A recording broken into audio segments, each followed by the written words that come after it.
Hello, hello, hello, everybody. Oh my goodness, we are live. Welcome to the Real Juicy Detox. Welcome to my Juicy Detox kitchen. Today, we are in the house for a very special masterclass. Let me know if this is coming through well, if it is, if it's streaming. Can you hear me? Can you hear me? Testing, testing, testing. How is everybody doing? Look at all these beautiful comments already. You guys are excited for this one, are you not?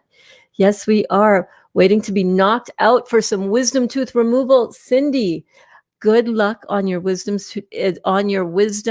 teeth removal surgery. Good luck. We hope that all goes well. Let me know if you guys can see this. Let me see. Oh, it's probably going to start streaming there on the YouTube now. Hello, hello, hello. Oh my goodness. We are in the house, you guys. We are in the house. Let's go. Let's get this party started. Even though Cindy, you are about to be out in La La Land. Good luck with everything, babe. In all seriousness, we hope and wish for you the very, very best. Yes, Sahar says she can hear me. Awesome. Oh man, half hour early. Oh boy.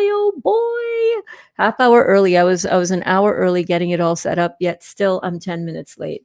I was on the phone with Dr. Morse's clinic to see if we can't put a bug in his ear to come on over and check out what we are doing here today. Today on the Real Juicy Detox, we are learning all about detox, what to eat, how to eat, why we should eat what we're supposed to eat, what's the science behind it? You know what I'm saying? So I'm so glad that you guys are all here. I know, Cindy, you're going to pull through that wisdom tooth surgery. Don't you worry.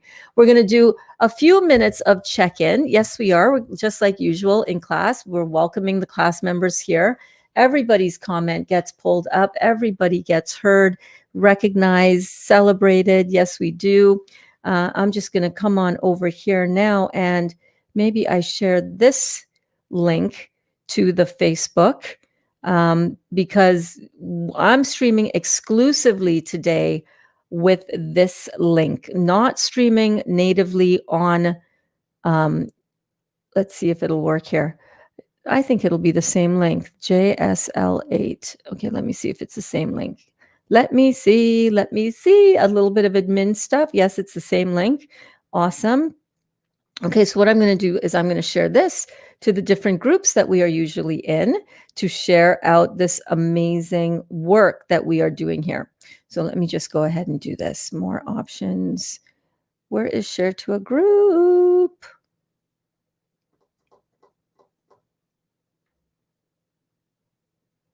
Interesting. Very, very interesting. Can't figure out how to do it, so I'm not going to bother. I'm not going to bother with that. Oh, Cindy, you're still here. I was the same. I stayed on class at the dentist last time. Yeah, I remember that when you had that work done. That was so cool. That was early on, wasn't it, Amy? Yeah, she probably is in La La Land now. Probably. Oh my goodness. I am so stoked for this, you guys. Steady hands for you and your rest and a restful and easy recovery, babe. Oh yeah, she's in good hands. She is in good hands. We are surrounding her in a bubble of white light, protective white light.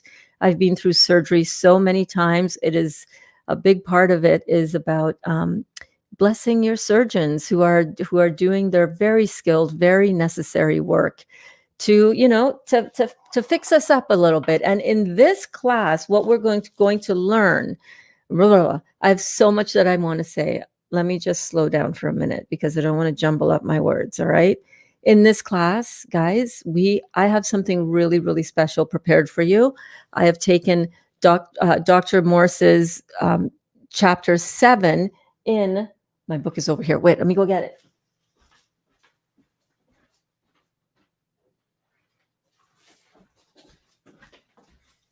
All right, we are taking chapter 7 out of the Detox Miracle Sourcebook. Could also have done that a different way. Let me show you. And what we're going to do is we're going to really go through everything and learn about everything that we need to know.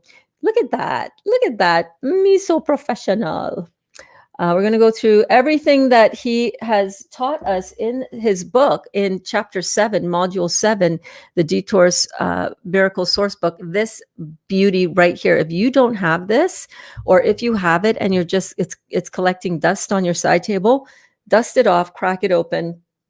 It is a wealth of information that is worth its weight in gold, I tell you, in gold. So we're going through module 7. Yes, we are. I'm just waiting for a few more class members to pop in here on the YouTube, because usually what I do, I usually stream this both on Facebook and YouTube simultaneously. But today I decided, you know what?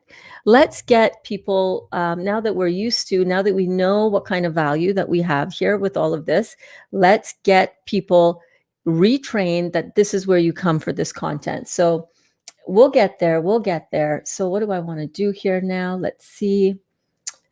So this is the book that we are studying from. And I was on the phone just a little while ago with Dr. Morse's office to let them know that, hey, the Real Juicy Detoxers would love for somebody from either the office or maybe even Dr. Morse himself to pop in and drop a comment in the live stream. Wouldn't that be so cool?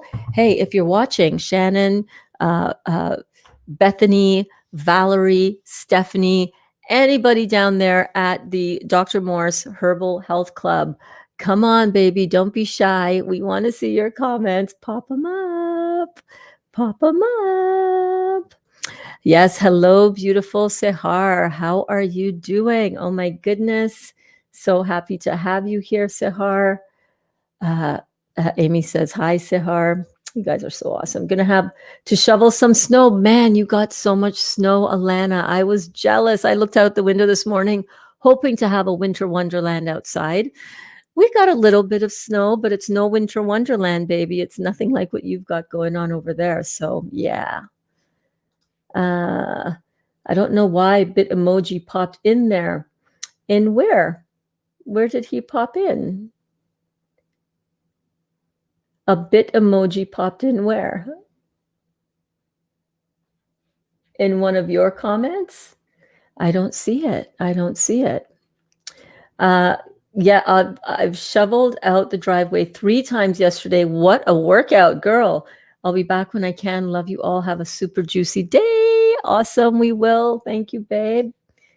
I don't know. I don't know why either. Boy, emoji man can't type today. Well, you don't need to type anything. You can just sit back. Who's excited for today, Kelly? I'm excited for today. I almost showered for this. Did you shave your legs? Man, if you showered and shaved your legs, then yeah, that would be cool. That would be cool. I do not know why I cannot share that I'm live on YouTube right now within within this app. It would be really nice if I could share this. How do I share it? Write a post.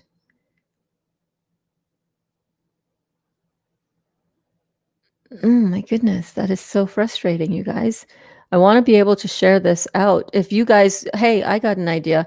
If any of you are in any of the groups that I mention and usually call out at the beginning of a video, if you want to just share this video from your YouTube app into those groups, that would be golden, because I cannot.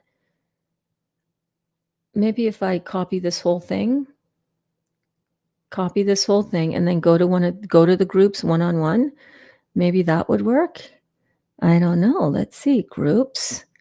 Bada bing, bada boom, bada bing, bada boom. Fans of Dr. Robert Morse. Let's see. Could I post it there? I don't know. Let's try. Let's try it out. Because, this is going to be some serious content. This is going to be somebody's life is going to change because of this today. I don't want that link in there. I want this YouTube link in there.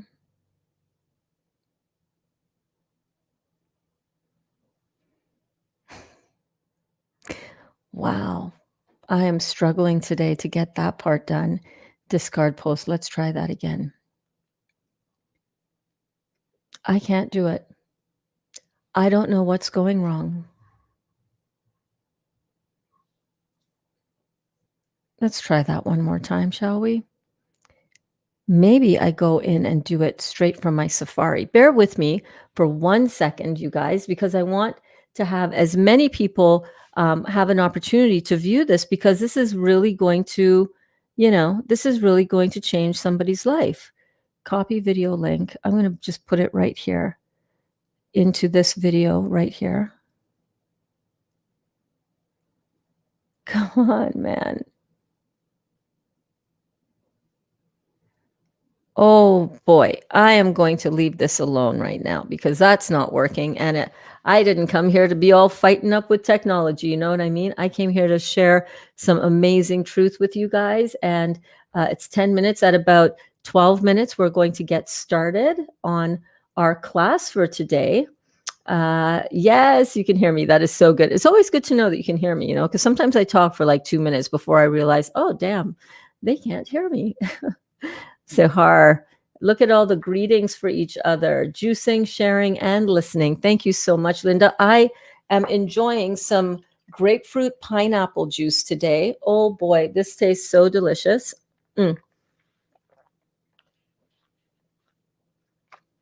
Glenn says, good day, my juicy families. Yes, we are all family through this juicing experience, aren't we? Good morning, Elaine. How are you doing? Hey, Burns, I'm super excited. Thank you so much for all your hard work. Well, it is my absolute pleasure. Hello, Isabella. Isabella is in the house. Okay, well, today's group, let me just see if I can't do this post one more time.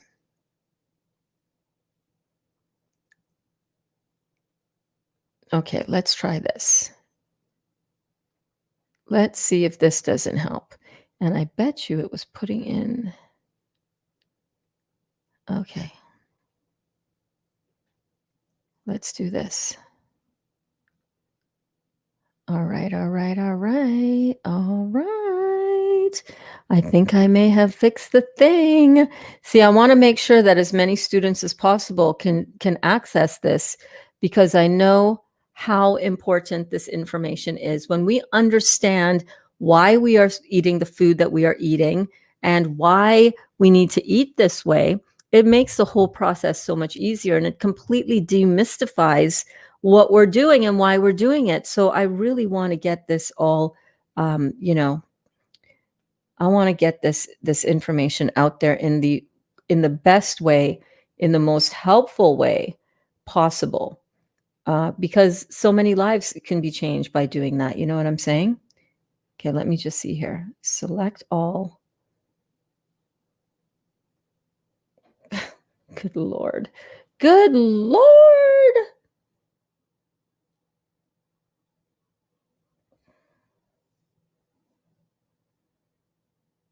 Copy.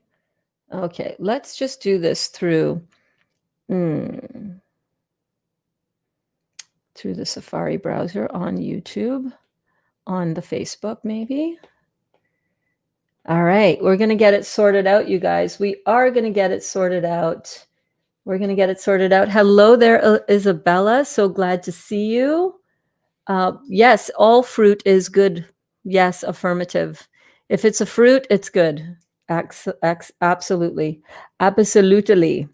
What is on your mind, Burns? Well, this Detox 102 is on my mind, if you must know. If you must know.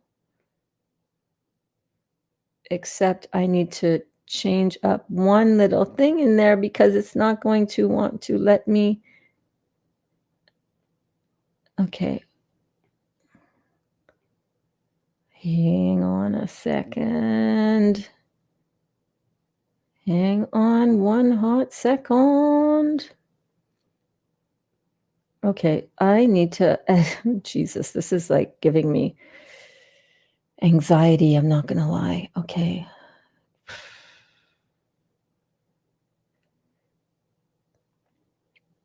Just bear with me 1 second, you guys. Thank you so much. I is a one-woman show over here. You know what I'm saying? Yeah, I'm a one-woman show over here. Why am I having so much trouble with this?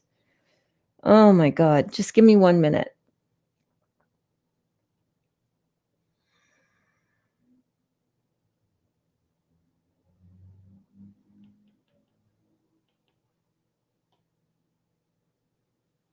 The whole thing went away. Oh man. I've got to figure out this part a little bit better. Just 1 second. I'm going to get to your questions in just 1 second.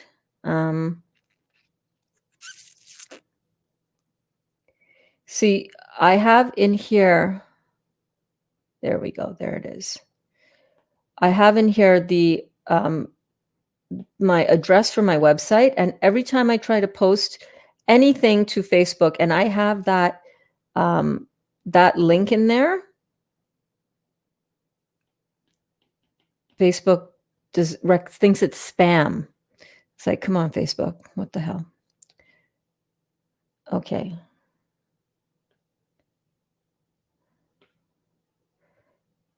Let's see if this works.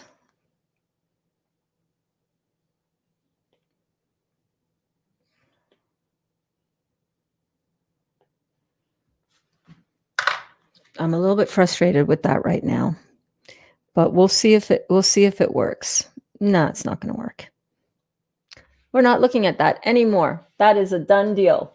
I don't share it on juicing. You did? I don't. It's shared on juicing and Dr. Morse on Facebook. Okay, good.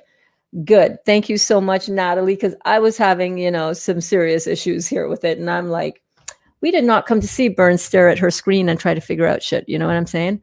Why does Dr. Morse say prune and plum is not good? Well, he says that it comes in on the acid scale of chemistry. So, it is what it is. It is what it is. However, we're going to get to all of that because we're going to start now. We're going to start this class right here, right now. Yes, we are. So let me get going.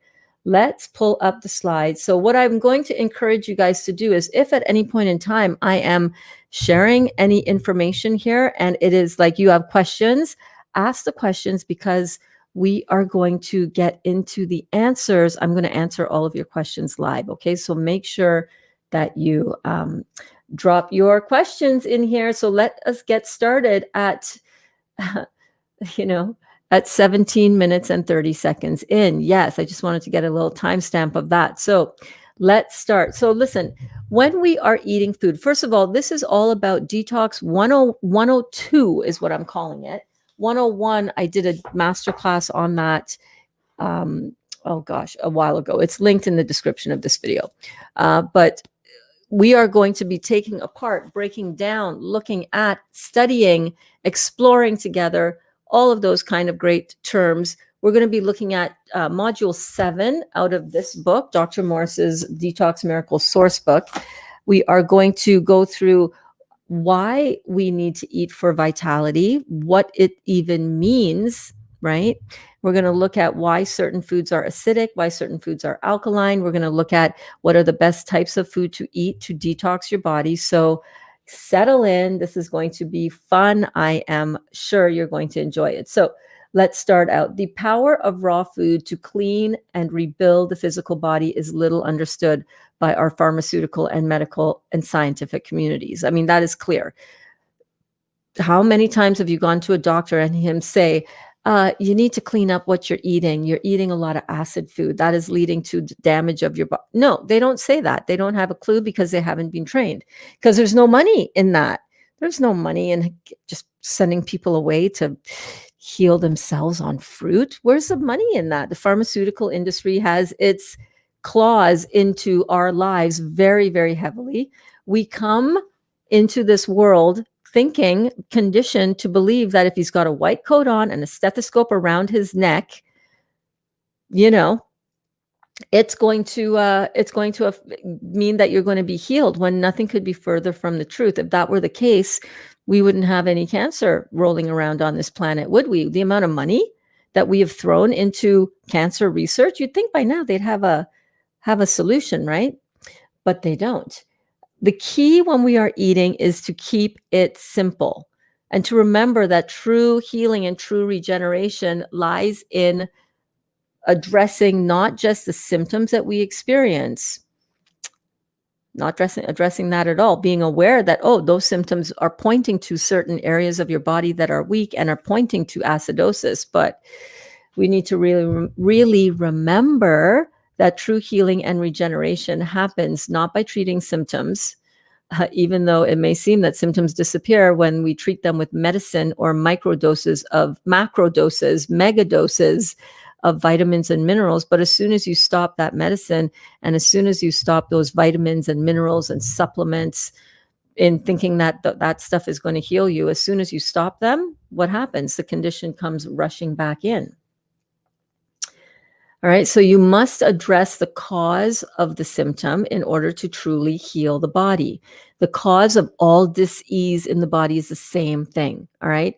It's acidosis, toxicity, and weak tissues, weak damaged tissues, organs, glands from either external trauma or genetically passed down from your parents. So think about it. When your parents created you, they created you with just the raw material that they had at hand, what was in their body cellularly, dynamically, right? Right.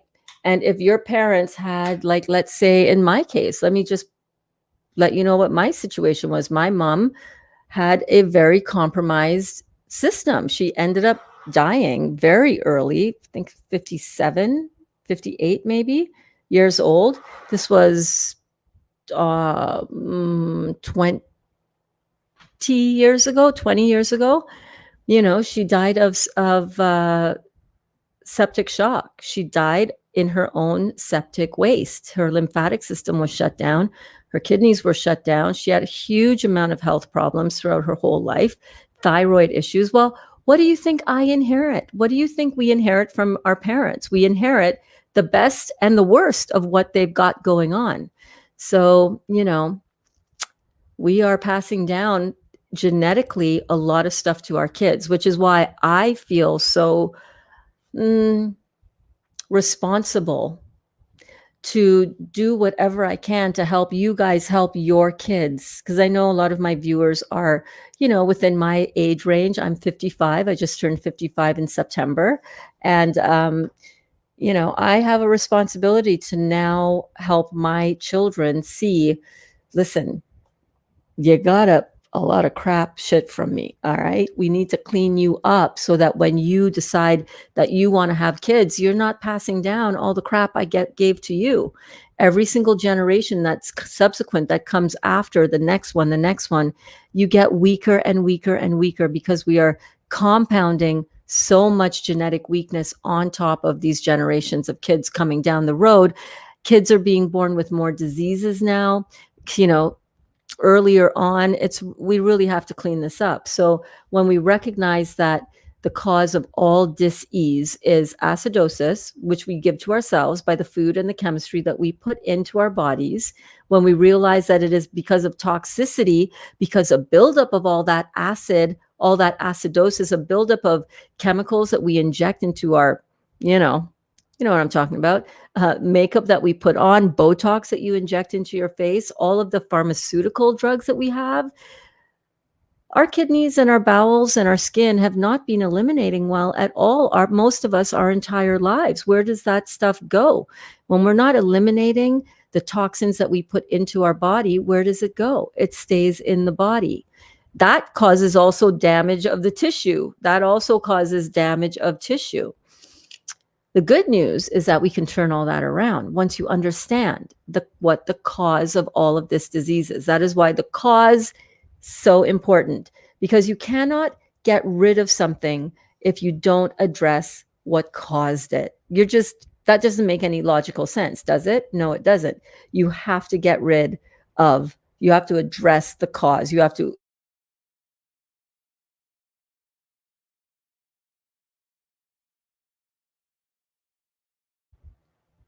unlike what doctors want you to believe, all right, the cause of what is happening in your body is simple to understand. Very, very simple to understand.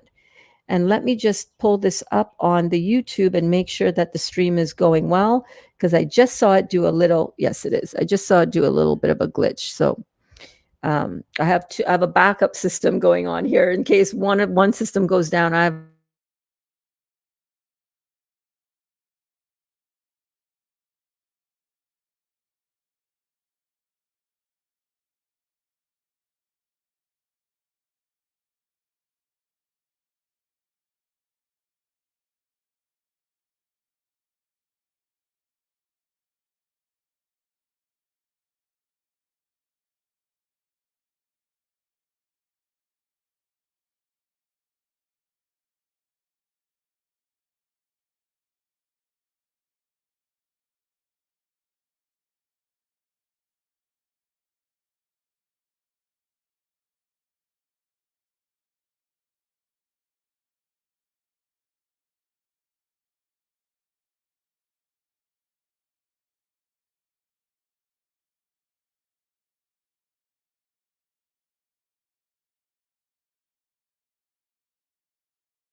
Okay, can you hear me now?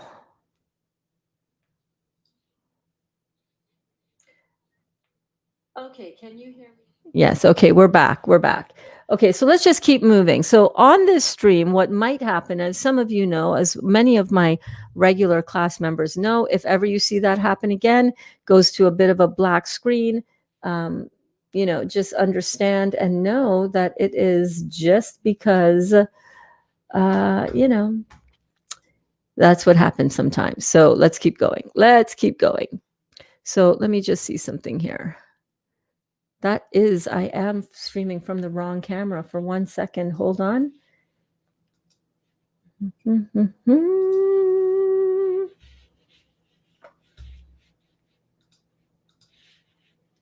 Boy, tech issues. Any other? I know Elaine is Elaine, you can hear me? Awesome. I know Elaine is a teacher, teaches online as well.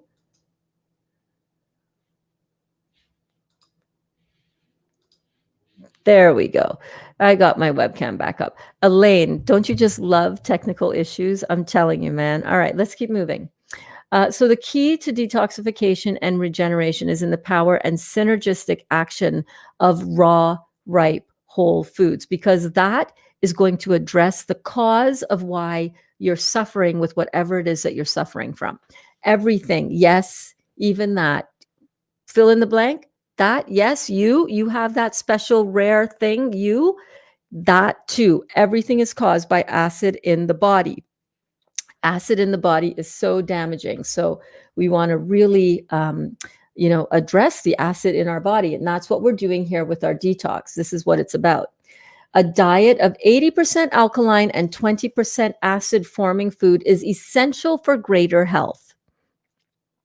Now, I know that I posted in the group, I gave you guys a little bit of a heads up of what we would be talking about today. You can turn your head sideways. You can take a screenshot of this. Oh, and now somebody's at the door. Hang on 1 second.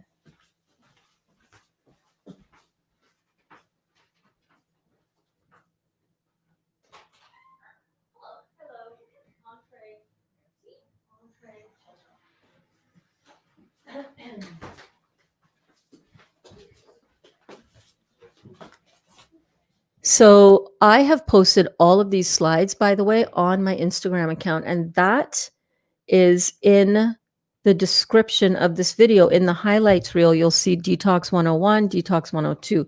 This is where these class notes are stored. But when I posted this, oh my God, I got so many of you kind of freaking out, low-key freaking out. Oh my God, I can't have that. What do you mean blueberries are acid? Raw buttermilk, raw buttermilk. Listen, this is just exactly how chemistry is broken down in the body. Foods are broken down chemically in the body. And we're going to talk about this. But I thought it was really, really cool. When I learned so much, by the way, of getting these class notes ready for you guys. So this is one of the things that I was like, oh, wait a minute. So a little bit of acid forming food is totally fine. Okay. Whew. So you can wipe your brow. You can stop sweating. Okay. Stop sweating and realize that a little bit of acid forming food is totally fine. So you want to have a little bit of vinegar and some mustard in your dressing. Lois, who is like never in class, but always has the best questions in our private chat. Lois, come to class. Somebody go in Messenger right now and tell Lois, get your ass in class, girl. These classes are free every single day for all of you to grow, expand, learn, get out of this crazy, imbalanced, oh my God, freaking out kind of situation. That's why I do the classes. So when you understand that you are supposed to have some acid forming food, that's fine in your diet. That does not mean that you're going to go and eat the meat and the dairy and the grains. No, I'm talking about nuts. Yeah, I'm talking about prunes or plums occasionally. All right. You don't have to freak out just because it says that it's a little bit acid. There are very few things that really we have to, in the fruit world, that we have to say, ooh, cranberries happens to be one. Dr. Morse does not like them. I mean, I'm not 100% sure exactly why, but small concessions, a few small things that we have to keep in mind here. All foods contain both acid forming and alkaline forming elements. So this is what we're going to learn right now. We're going to learn what's up with all this acid alkalinity stuff. Like, can be very confusing, right? Especially since it's new information. Like, when have we ever been taught or learned really in detail about this acid alkaline thing? Well, you're welcome. And thank you, Dr. Morse. Thank you. And you're welcome at the same time.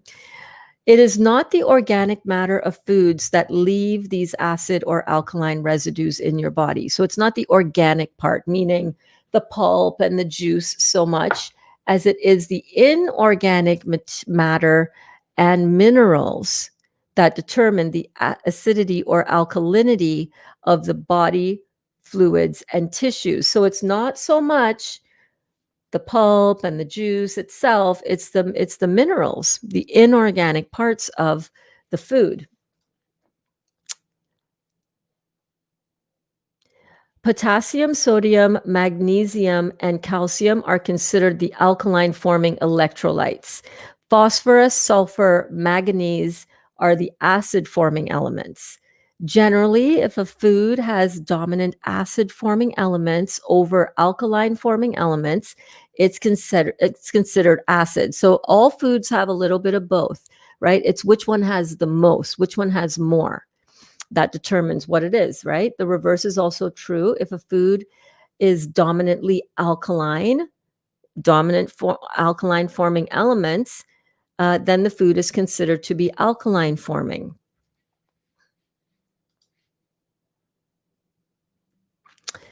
Now, titration is a laboratory method used to measure acidity versus alkalinity. So first, because this is a question that we get a lot, right? It's like, well, how do you know? How do you know if a food is acid or alkaline? What do you do? It's like, this tastes really acid, right? This pineapple grapefruit juice tastes really acid. And yes, on the palate, they're actually subacid fruits, which we're going to see coming up here, right? So subacid fruits have more of that, or is it acid?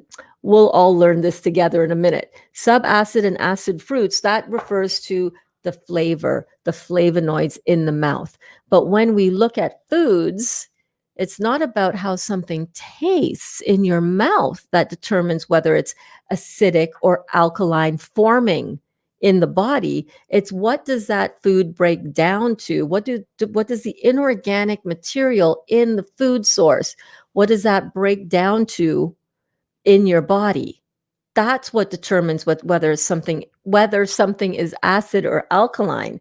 It's like eating a cookie. You can eat a cookie and you're like, this isn't acid. What is she talking about? This is like sweet. This is like so sweet. I love it. It's so right? That's not what we're talking about. We're not talking about the flavor. We're talking about what does the inorganic matter break down to in the body after digestion has happened. That is what determines whether a food is acidic or alkaline. So we're going to learn about exactly how this is tested. First, the appropriate amount of food is burned to ashes in order to simulate or replicate digestion. Secondly, approximately 1 liter of distilled water is added to 100 grams of these ashes and mixed together to create a solution. And that solution is then tested for acidity or alkalinity. So it's interesting too, because you got to watch where you get your information from. All right. So, we like to Google stuff. I do it all the time. I'm going to Google it up, baby. If I don't know something, I'm going to go looking for the answer. But you have to be careful and aware of where you're getting your answers from and what are the sources, and research. One thing that I was looking for was, I think it was chickpeas. I was literally looking for the acid scale or reading on chickpeas. And somewhere I read, or it was something else. It was, I don't know. it's in my search history. I guess I could check it out. But it said that the way it was measured was it was ground up and made a paste with some water, not burnt, not ashes, and then that solution, undigested, was tested for acidity or alkalinity with a pH strip. That's not how you do it. When it comes to digestion, that's not what determines whether something is acid or alkaline. It's once it's being digested in the body.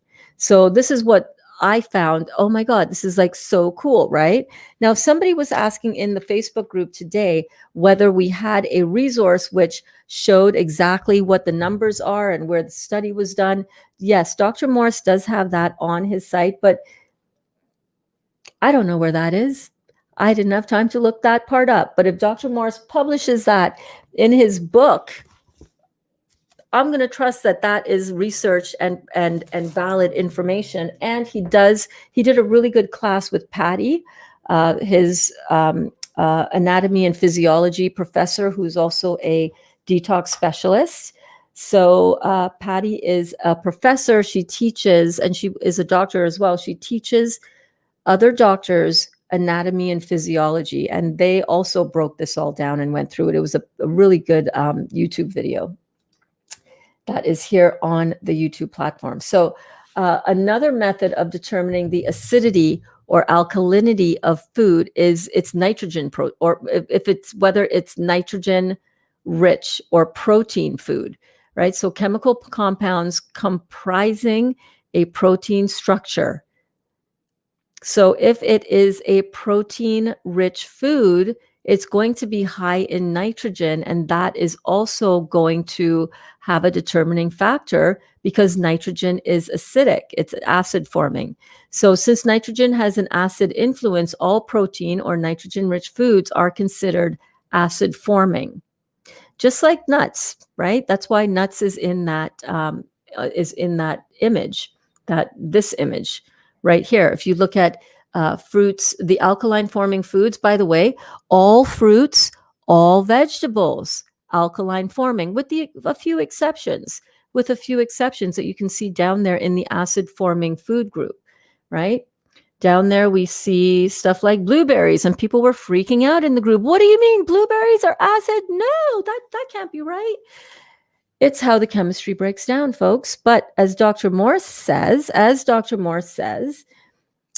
blueberries are such a powerful, astringent, beautiful, powerful food that even though it is on the acid side of chemistry, it works. It's one of his recommended fruits. So you can continue eating that. You can continue enjoying your blueberries. All right. The following, so that acid alkaline food chart is based upon a combination of these two methods and would help you understand your journey toward alkalization. So when we hear about a food being acid forming, like meat, like beans, well, let's look at it. It's best during detoxification to eat all raw fruits and vegetables only. So if you're on a detox journey, if you have something to heal in your body, if you really want to just kickstart all of your detox because you're like impacted head to toe, and I know some of you are. I've had the conversations private and in the group with you guys. I know that a lot of us are seriously compromised. It shows up on our body. Excess weight. What is excess weight? Acidosis, baby. Yes, it is. So what I want you to do is if you have ever struggled with something, here's where I would love some class participation. Put your hand up. Miss Bedard is going to call on you. Put your hand up. Let me know if looking at this food chart, if it's suddenly dawning on you why you are so sick or have been sick. Look at this food chart and ask yourself, when I was growing up, because all of this stuff is stored in the body. When I was growing up, what did I mainly eat? As a young adult, what did I mainly eat? Is it a lot of things in the acid forming section, or is it mainly and exclusively things in the alkaline forming section?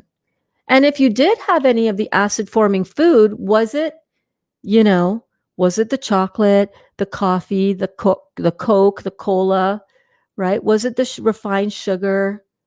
Was it all the dairy, the donuts, the alcohol? I'm sorry, I'm just calling out everything I was eating right before starting this program, right?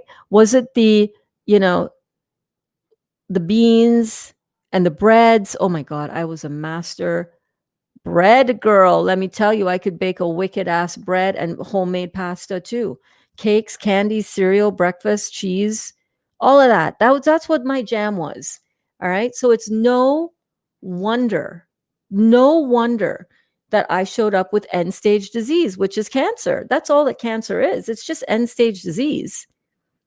Really, really easy to figure this out. So let me know in the comments. Hey, Louise, I see you popping in here. Hey, Rosie, I see you, ladies. Hi. Thank you for coming to class. Thank you for popping in. I see Miss Rosie in the house. Yeah, baby. Hi, y'all, says Louise. Thank you so much for popping in. Welcome. Pull up a chair. Lay down in your bed. Cozy up on the couch. Whatever you're doing, welcome. And I'm so glad that you are here. We are in the middle of talking about Detox 102. What do you eat when you're detoxing? Right? So this chart is going to really help us. I made these up. They're in my Instagram stories right now. There's a highlight reel in there called Detox 102, also Detox 101. You can screenshot it right now as you're watching it on your phone or on your device, but this will also fit right on your camera, right on your phone. So you can, you're laying in bed and you want to do a little bit of studying. You can review all of these whiteboard slides, baby. They're all here for you. Let's keep going. So chemistry tells us that when we combine a base or alkaline with an acid, so we're not talking about food combining. So we talked about alkaline. By the way, anybody have any questions on the food chart? Now would be a great time to raise your hand. Let me know if you have any questions on the food chart. If you're watching this live, hey, if you're watching this on the replay,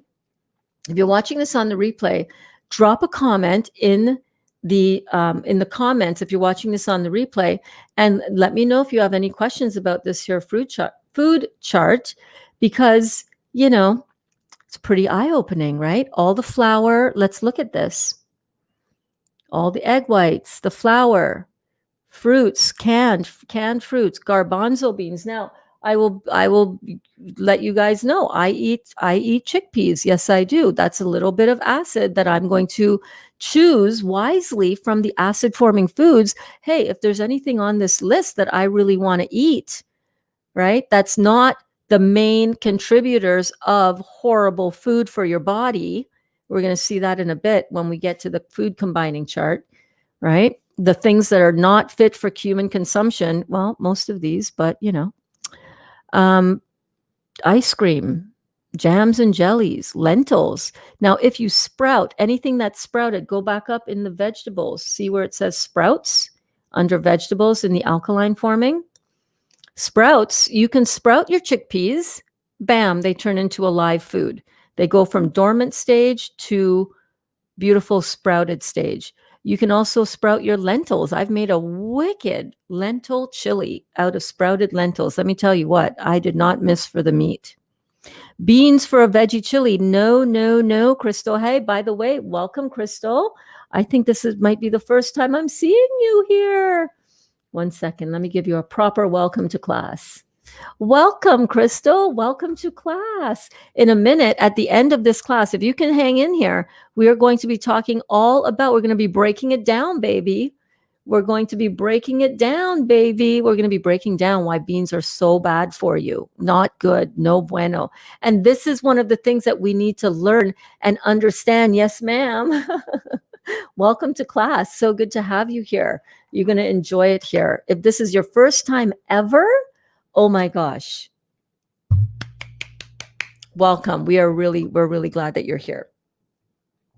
Beans are a no-no. Beans are a big no-no. Stick around. I got a whole little lesson on that inside of this mega masterclass. So if you have any other questions on that, drop them in the comments. I'm going to move on right now. But if you have any other questions about this acid alkaline food chart, let me know. Also, remember, this is not all inclusive, right? There are many other fruits. There's no jackfruit is not listed on here. Jackfruit is totally alkaline, right? There is not guava. Guava isn't listed on here. Totally alkaline. Kumquat is not listed on here, right? Dragon fruit is not listed on here. This is just a guide to show you, this is just a basic guide so that when you're out there shopping, you can, pull it out and buy your groceries with confidence. That's what I want you guys to have. I want you to move forward with all of this information with confidence. No more mystifying, no more confusion, no more, oh, I just have to cut it out because my coach said I have to cut it out, right, Lois? Come on. What's the justification? What's the validation for cutting out vinegar? All right, so it might be a little bit on the acid forming, right? It's usually acetoacetic acid. We get it. All right. If you need some vinegar, use raw apple cider vinegar. It's right up there in alkaline. There's usually a way to find a substitute for what you want to have in your meal. There's usually a really good substitute to be had, right? When it comes to beans, we don't cook with beans here. We use vegetables in really creative way. We don't miss the beans. We don't miss that. We also don't miss the acid hit from the beans. We also don't miss the gas from the beans. Beans are not your friend, my friend. Okay, so let's talk about food combining. So now that we know, we have an idea of, okay, I got it straight. Do you guys let me know in the comments, did that make sense to you? That should make sense to you, right? When you start realizing that food falls under either the acid side of chemistry or the alkaline side of chemistry, that makes it really easy for you to understand what choices to make, right? I'd no longer worry about how many carbs does that have? How much protein am I getting? How much fat does that have? I don't worry about that. I look at, is it alkaline or is it acid? If it's acid, how much of it is acid? First of all, I have some non-negotiables. Non-negotiables are meat of any kind, eggs, dairy of any kind. That includes cheeses. Yes, it does. That includes yogurt. I know. I used to love that stuff too. But those are non-negotiables for me. That's not coming in my diet. I'm not eating any refined sugar, aside from maybe a little bit that might be in like the Ivar paste that spread that I use. But even that, I want to start making my own. Non-negotiables for me, no beans. I'm not negotiating on that. That's not happening. No rice, not negotiating on that, because those are really heavy hitters. On the acid side of chemistry, you want to look at what are the heavy hitters? How much of it am I taking in, if I'm taking in any at all? Like refined sugar, I'm not spooning that into a recipe. Hell no. I'm not pouring that over my anything. No, I'm not doing it. So when we talk about all of these alkaline versus acid foods, now we got to look at, how do you eat them? Because this is important information. It will affect the health of your bowels. It will affect your healing journey. So let's look at this. So chemistry tells us that when we combine a base or alkaline with an acid, they neutralize each other. Fermentation and putrefaction then becomes the digesters instead of digestive enzymes. This causes improper food breakdown and many unwanted chemical changes, all leading to malabsorption, acidosis, and cellular starvation. What happens if you starve a cell? What happens if you starve a cell? Yeah, it dies. What is cancer? Yeah, dead cells. Exactly. Oh, come on. Come on, internet. Come on, internet. Are we still running? Yes, we are still running. Okay, it's just the phone that's giving me trouble. Okay. This causes improper food breakdown and unwanted chemical changes, all leading to malabsorption, acidosis, and cellular starvation.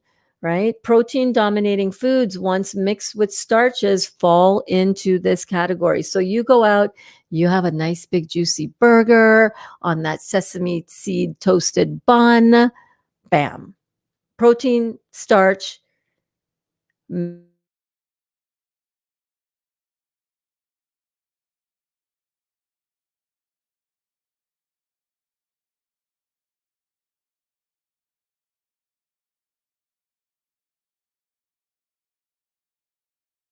Okay, so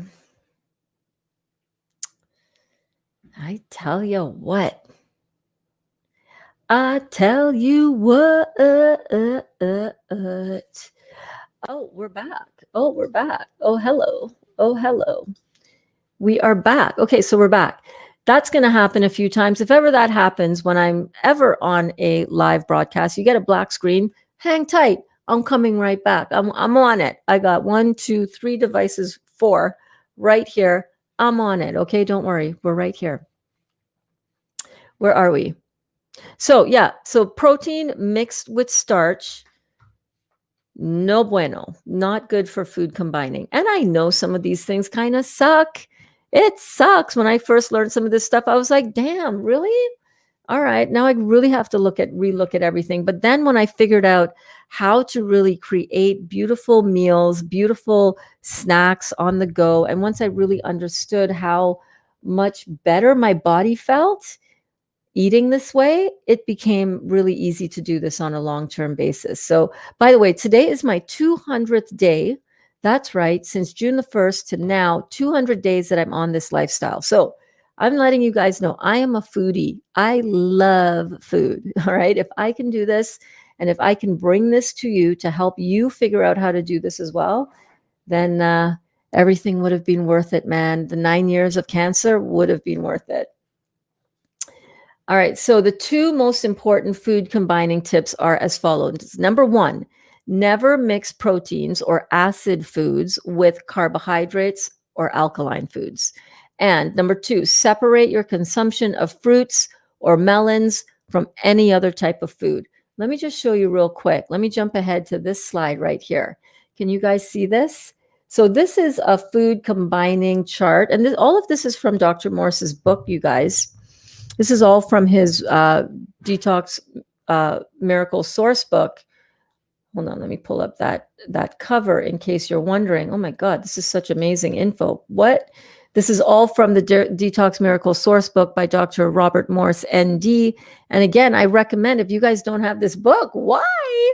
You need this book. You need this book. This is almost a prerequisite to doing this kind of protocol. You need it to refer to it. It's beautifully indexed so that you can find, so that you can find everything that you need, right? Everything that you need is all here. And this is the lesson from module 7 in Dr. Morse's book. So I highly, highly recommend that you go and check that out and buy it and refer to it. Keep it open, keep it out. Read, study, grow, right?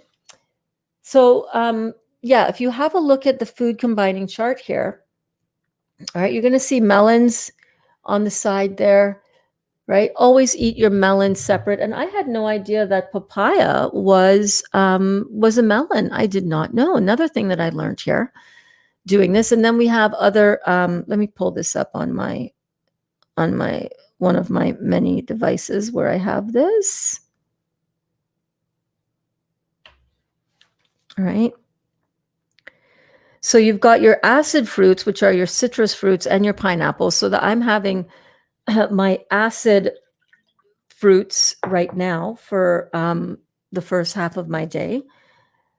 And then you've got your subacid fruits and your sweet fruits. And again, you guys, this is just a guide. This is just to give you a little intro. There are many other fruits that are not listed on here, right? You can use your kind of common sense to try to figure out, well, that fruit is similar to that fruit. So that must be in the same general area. And then we have down here vegetables. We've got the alkaline vegetables down here. And you can see that melons do not go with any other fruits or vegetables, right? Then you can see in terms of vegetables you can consume with your starches.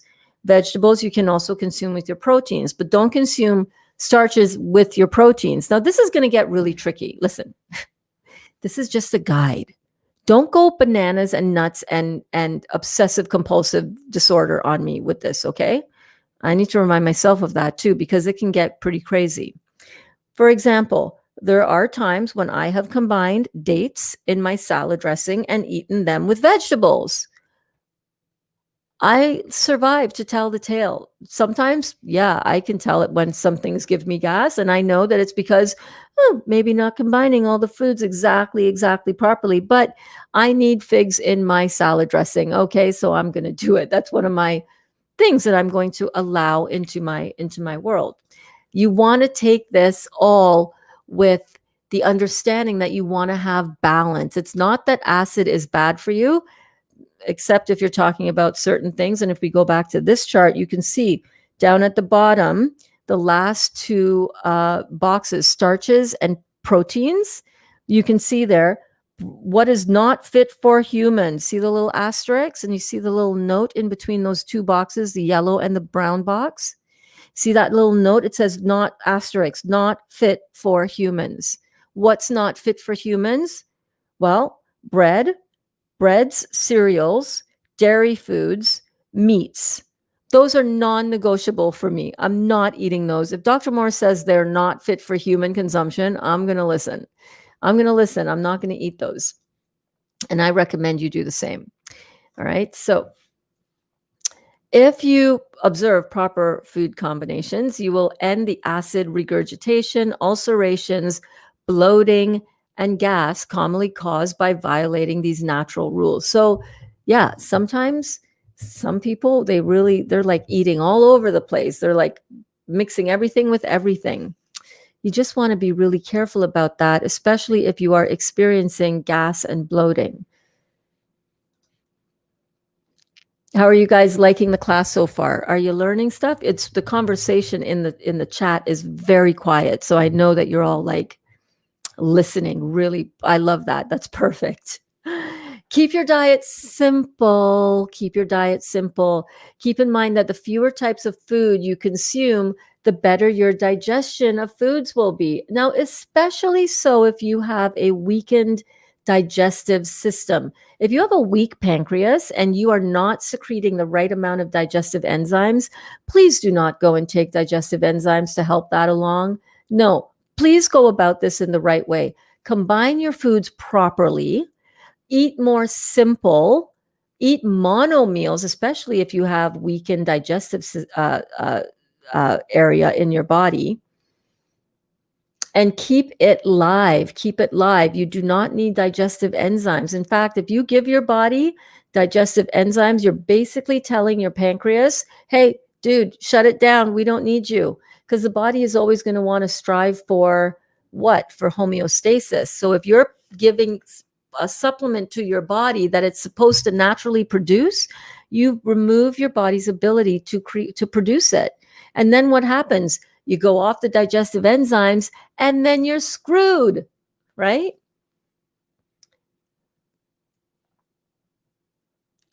So let's keep going. So what are some tips for eating? What are some tips for eating? Keep your diet simple and keep your life simple, baby. Keep it simple. Be happy when you eat. I remember when I was pregnant with Danica, I was a big hippie mama back then. Yes, I wore the Birkenstocks and everything. Yes, I was a hippie mom.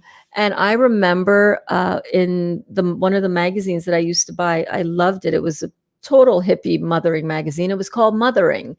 And they talked about how, and the yogi, the Hindu yogis also talk about this.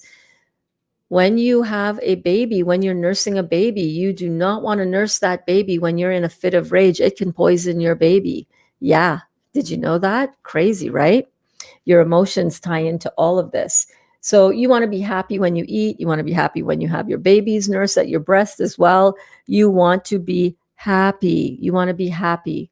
This is so important because digestion is controlled and everything happens in synergy within your body. So if you've got a lot of anger or a lot of anxiety going on in your life, especially around your food, do not use any of this information in this video as an excuse to beat yourself up and to get more stringent around your diet. Okay, if you do that, come on now. What are you doing? Right? Use the information in this video to help you, guide you, to enlighten you about what to eat, not to get all wrapped up and anxious and all emotional about what you're eating. Never eat when you're angry or upset, as this causes elevated stomach acids that can neutralize your digestive efforts and create acidosis. Relax and enjoy what you are eating. Chew your food. Okay, Burns, that's kind of obvious, a little obvious. Chew your food. No, I mean really, chew your food. I'm aware that I need to slow down and chew my food too, because it tastes so good and I just want to eat it fast, right? We need to chew our food because that is where we do a lot of the digestion. It starts in the mouth, especially with our fruits. By the way, let me remind myself, I need to drink.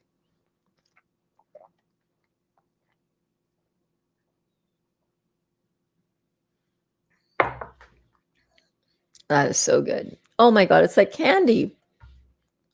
Like candy. Let's see what's going on in the class. Hey, Emoji King. Detox Your Being posted a groovy video today. Awesome. We will check it out. Detox Your Being has a YouTube channel here on the platform, and he posts amazing videos, and he is a class member here. So make sure to check his stuff out. Kara is food prepping and wrapping presents as I watch and listen quietly. Awesome, babe. So happy that you're here. Wrapping presents. Oh my goodness. That's so exciting.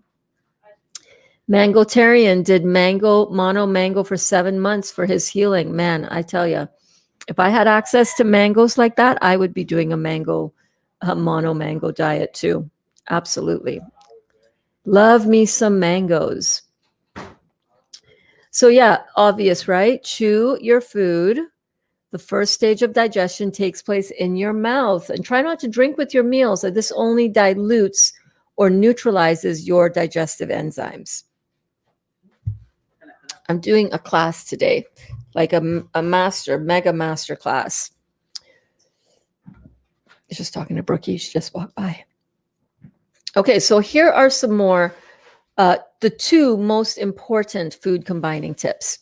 So in chemistry, we learned that we cannot combine acid digestive enzymes with alkaline digestive enzymes because they will normally neutralize each other, causing proper digestion to stop and putrefaction and fermentation to begin.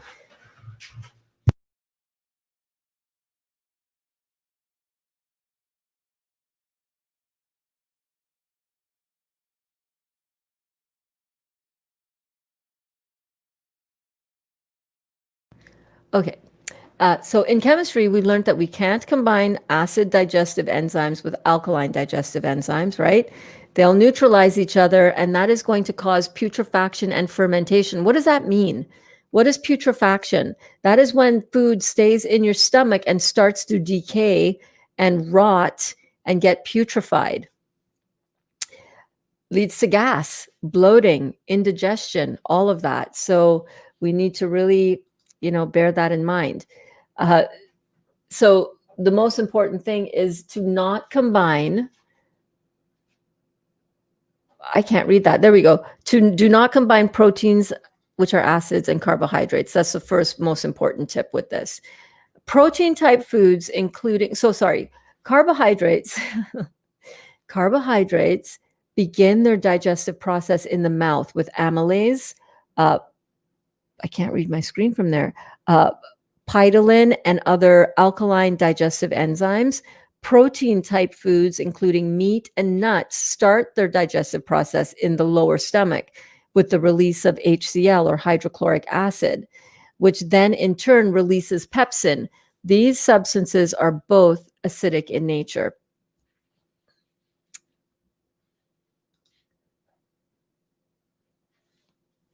How are you guys doing out there? Are you good? Oh my God, I love it. We are having a good class here. I'm so excited that you guys are here on the YouTube. I'll tell you what, this is so good.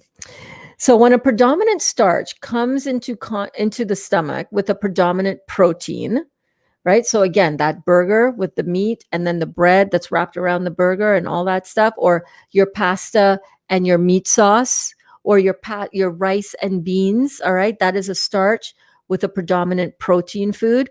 When they come together, it's gonna cause a clash in your stomach. You know this.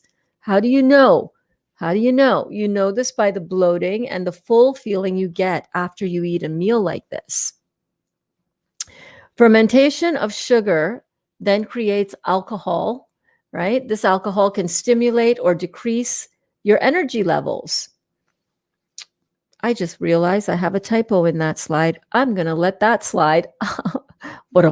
I'm here all week, folks. Fermentation of sugar creates alcohol, and this alcohol can stimulate or decrease our energy levels, causing overacidity, mucus congestion, protein toxicity, and inflammation of the tissues.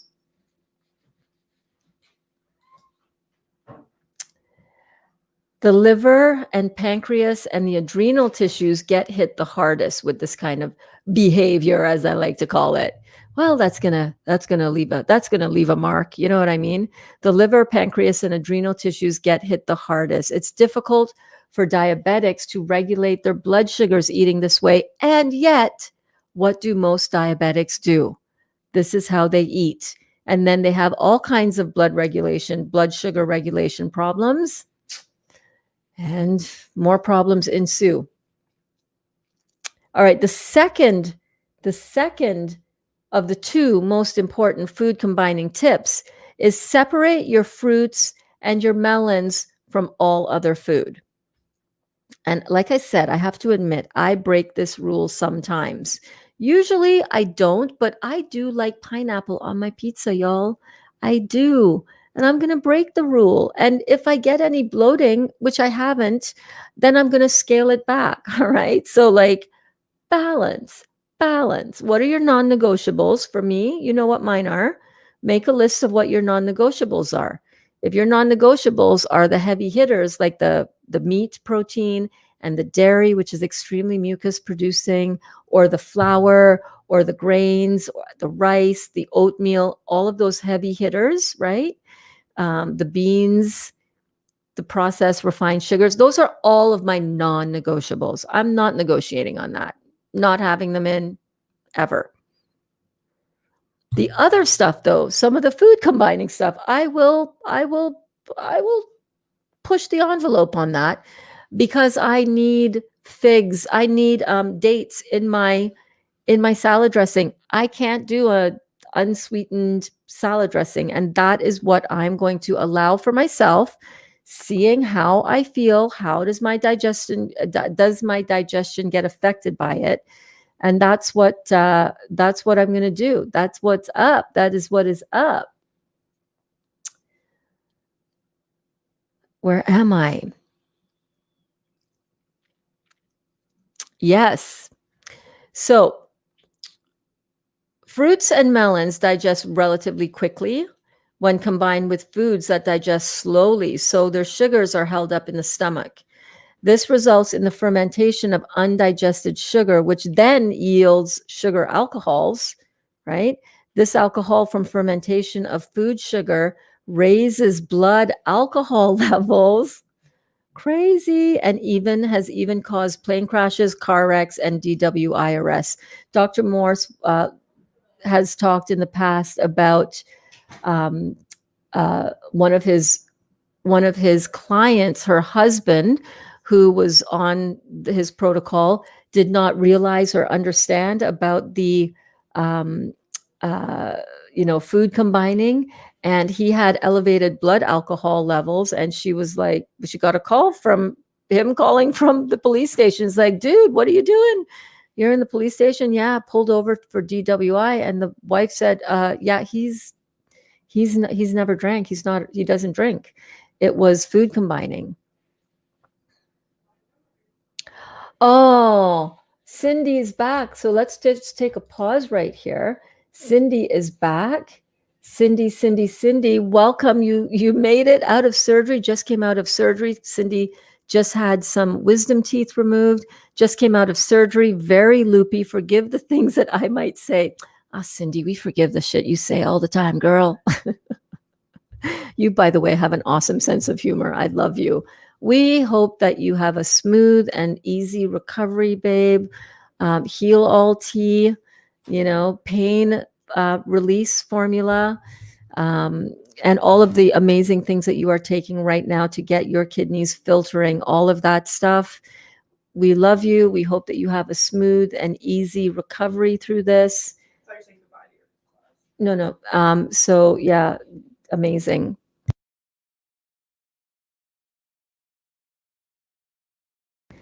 Okay, so yeah, Cindy, we hope that you recover smoothly and quickly, babe. Making the Bernsey burgers for a party Saturday night. Awesome. That is what Amy is up to as she's watching this master detox class. Beautiful. Natalie says, water, can you fruit infuse water, or does water go into the 20% of acid? I would say if you're going to drink water, drink really good quality mineral water. If you're going to, I don't drink any water. I don't infuse. The only time I have infused water with fruit juice is when I did the Dr. Morse lemonade for a few days. That's what I did for that. All right. But I stick to fruit juices, man. I stick to my structured juice. This detoxifying structured juice is where if I'm going to, oh, thank you so much, Cindy. Oh, babe. You're so awesome. Thank you so much. Drop them dollars and make burns. Holla. Give this, I'll have what she's having. What did you have for your wisdom tooth removal? Yeah, no, I don't want any of that, actually. But you're on fire, baby. You're on fire. Thank you so much for that super chat. I appreciate you. Gratitude is the ultimate state of receivership. I appreciate that I give you a chance to express your gratitude with that, Cindy. And I am ever so grateful for you for being here. And a little tip on the side, I'm not gonna quarrel about that at all. Thank you. I love you. Oh yeah, baby. Cindy is high as a kite right now. She is so high. But she gave a disclaimer. Forgive what comes out of my mouth. I'm stoned. So funny. So funny. Cindy is awesome. Cindy is awesome. Yes, and lots of love to you, Cindy. You are amazing. We're glad that you came out of surgery okay.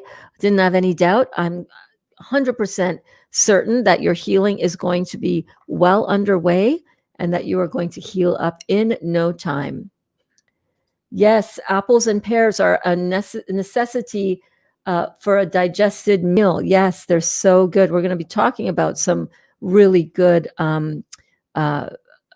recipes and combinations of different fruits and vegetables for your healing journey.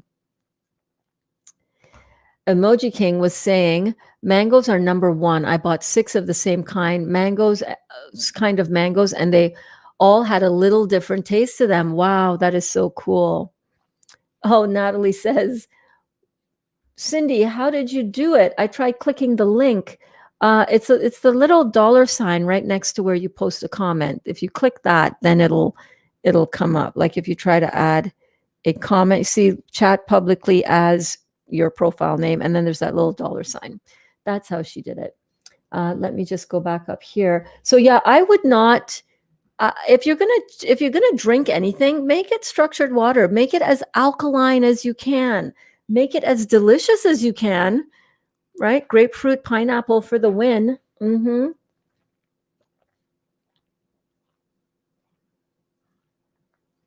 Oh, that is so good.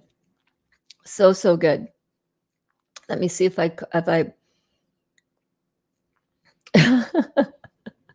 I'm so doped up. I'm so doped up, dude. I'm so doped up. No, YouTube, it is not that kind of high that we're talking about. She just came out of wisdom teeth surgery. Oh my God, I hope they don't think I'm talking about something that I'm not. I got to be so careful now, you guys. Oh my goodness. I'm okay. I'm just really high. Yeah, you're going to be fine. You're recovering. Enjoy the ride, and hopefully it doesn't start hurting too much once you start coming out of that anesthesia. Hey, Kristen. Kristen is in the house watching on my TV, but have to go on iPad to write. Great class, Burns. Awesome. Well, we're still in it. We're just getting started, you guys. Like Carlene said yesterday, bring your lunch, people. It's going to be a long class. And speaking of which, I did not bring my lunch, but my belly is happy on the grapefruit juice. I'm just hoping that it doesn't start acting up too much, if you know what I mean, because this will make you go to the bathroom. Yes, it will. So we are on food combining tips. We're on number 5. So the other thing we're talking right now about the 2 most important food combining tips. We're talking about separating your melons, separating fruits or melons from all other food. So the fruits and the melons are going to digest faster than all of the other food. If you're going to have fruits and melons, have your fruit and melon, and you're having a meal, and you want to have a little bit of fruit, but you also want to have, some of your vegetable salads or your Burnsy burgers or what have you, then have your fruit first. Give your fruit a chance to get out of your stomach and in through your system. And maybe 20, 30 minutes after you have your fruit, that's when you can have your vegetables. But if you go and have your vegetable matter first, and then you eat your fruit, it's going to make this alcohol issue flare up. Okay, so and the results in the fermentation of the undigested sugar, which then yields alcohol. This results in the fermentation of the undigested sugar. So the undigested sugar is going to start fermenting, right? And what do we know about fermentation? That causes bubbles and that causes gases to be released, in the food. And the alcohol from fermentation of food sugars raise blood alcohol levels and has even caused plane crashes, car wrecks, and DWI arrests. I realize I already read that one, but that's okay. You guys are awesome. All right, so make a whole meal of fruits or melons by themselves. So a big fruit salad. I just like my meal like this, baby. But you can make, you can make a fruit salad. You can even, push the boundaries a little bit and make a little smoothie. Just watch what your ingredients are in that smoothie. You want to keep it as your fruits. Maybe you want to do a little bit of coconut water. You know what I'm saying? Maybe you want to do a banana, make it a frozen banana, and bam, you've got nice cream. You know what I'm saying? How about a little ice cream or nice cream for breakfast? That could be your first meal. Yes. These are very high energy and high cleansing meals that are very important to the detoxification process.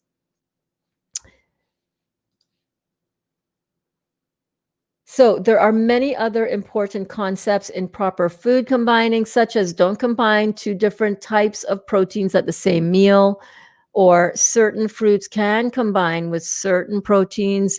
But the subject is really vast, you guys. I know he recommended a couple of books, but you can certainly look up a couple of good quality books on the topic. Let me see. I did not put the notation in here for you, but let me just see. So there are a lot of books that you can read that really go into and expand upon this whole topic of food combining. And it says, for more information, see the recommended books listed above. And I don't see them, but you can find some really good food combining. They're escaping my mind. I used to have one. Was it Fit for Life? Dean Ornish. I'm not sure if he did a lot of food combining stuff. I think it was Dr. Dean Ornish, if I'm not mistaken. Correct me if I'm wrong. There's a pretty good chance that I might be because I'm just trying to remember off my head. But suffice it to say, the simpler that you eat, the better it is for your digestive process. The better your food breaks down, the more energy you will have, the better you're going to feel all around. Try it. Try it. And that's what we're working up to today. I want to lay out the foundation for you so that you guys can understand what some of these detox menus might have in store for you. Because on December 27th, on December 27th, I'm starting a new little challenge for you guys. I'm having a 5-day warm up as we wind down from 2020, a 5-day warm up to 2021 with these beautiful, you can choose either the detox menu that's really bold, 100% raw, or you can choose a detox menu for vitality, which includes 20% cooked. Like there's beautiful options here, but let's talk about why these detox miracle menus are so called and why Dr. Morse refers to them as God's rainbow diet. It's because it consists of all of the colors of nature, all of the colors of all of the fruits and all of the vegetables. Each fruit and its color seeds, energizes, and heals the body in its own special way. Fruits feed the brain and the nervous system. Vegetables feed the muscles and skeletal system. And nuts and seeds are structural foods.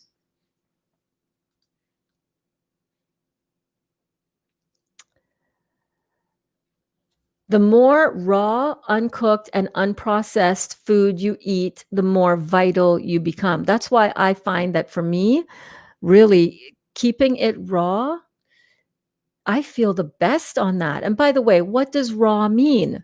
All right, well, Burns, that's obvious, right? It's raw. It's like not cooked. Yeah, but what about all the dehydrated food that I do? That's cooked. I saw that in a group on Facebook. Somebody was challenging me on that. And I just said, hey, man, peace out. I love you. Have a great Christmas. Like, what am I going to say? Right? Anything that is cooked at 120 degrees or lower, and I would say, just to be on the safe side, 113, 110, 113, you're safe. You're in the safety zone. That is the same as, when you leave your seeds out to dry, if you're a gardener and you got peppers and you take out the seeds. I actually have some pimento seeds going here in my cupboard down here, right? Dried out. That is the same as drying in the sun. And how do you know if a food is still alive if you dry it in the sun? Well, it will sprout to life if you plant it. If you have a potato and it gets a little bit dried out, right? Or seeds of any kind, it gets a little bit dried out, you can plant that and it will spring to life. But you can't plant a boiled potato and expect it to spring to life. It's exactly the same thing. So anything that is only gently heated to 118 degrees, 120 degrees, no higher than that, will maintain its potential to come to life again. So you're not killing the food source. You're not killing it. You're not killing it, baby. Oh, sorry, I didn't read all of that.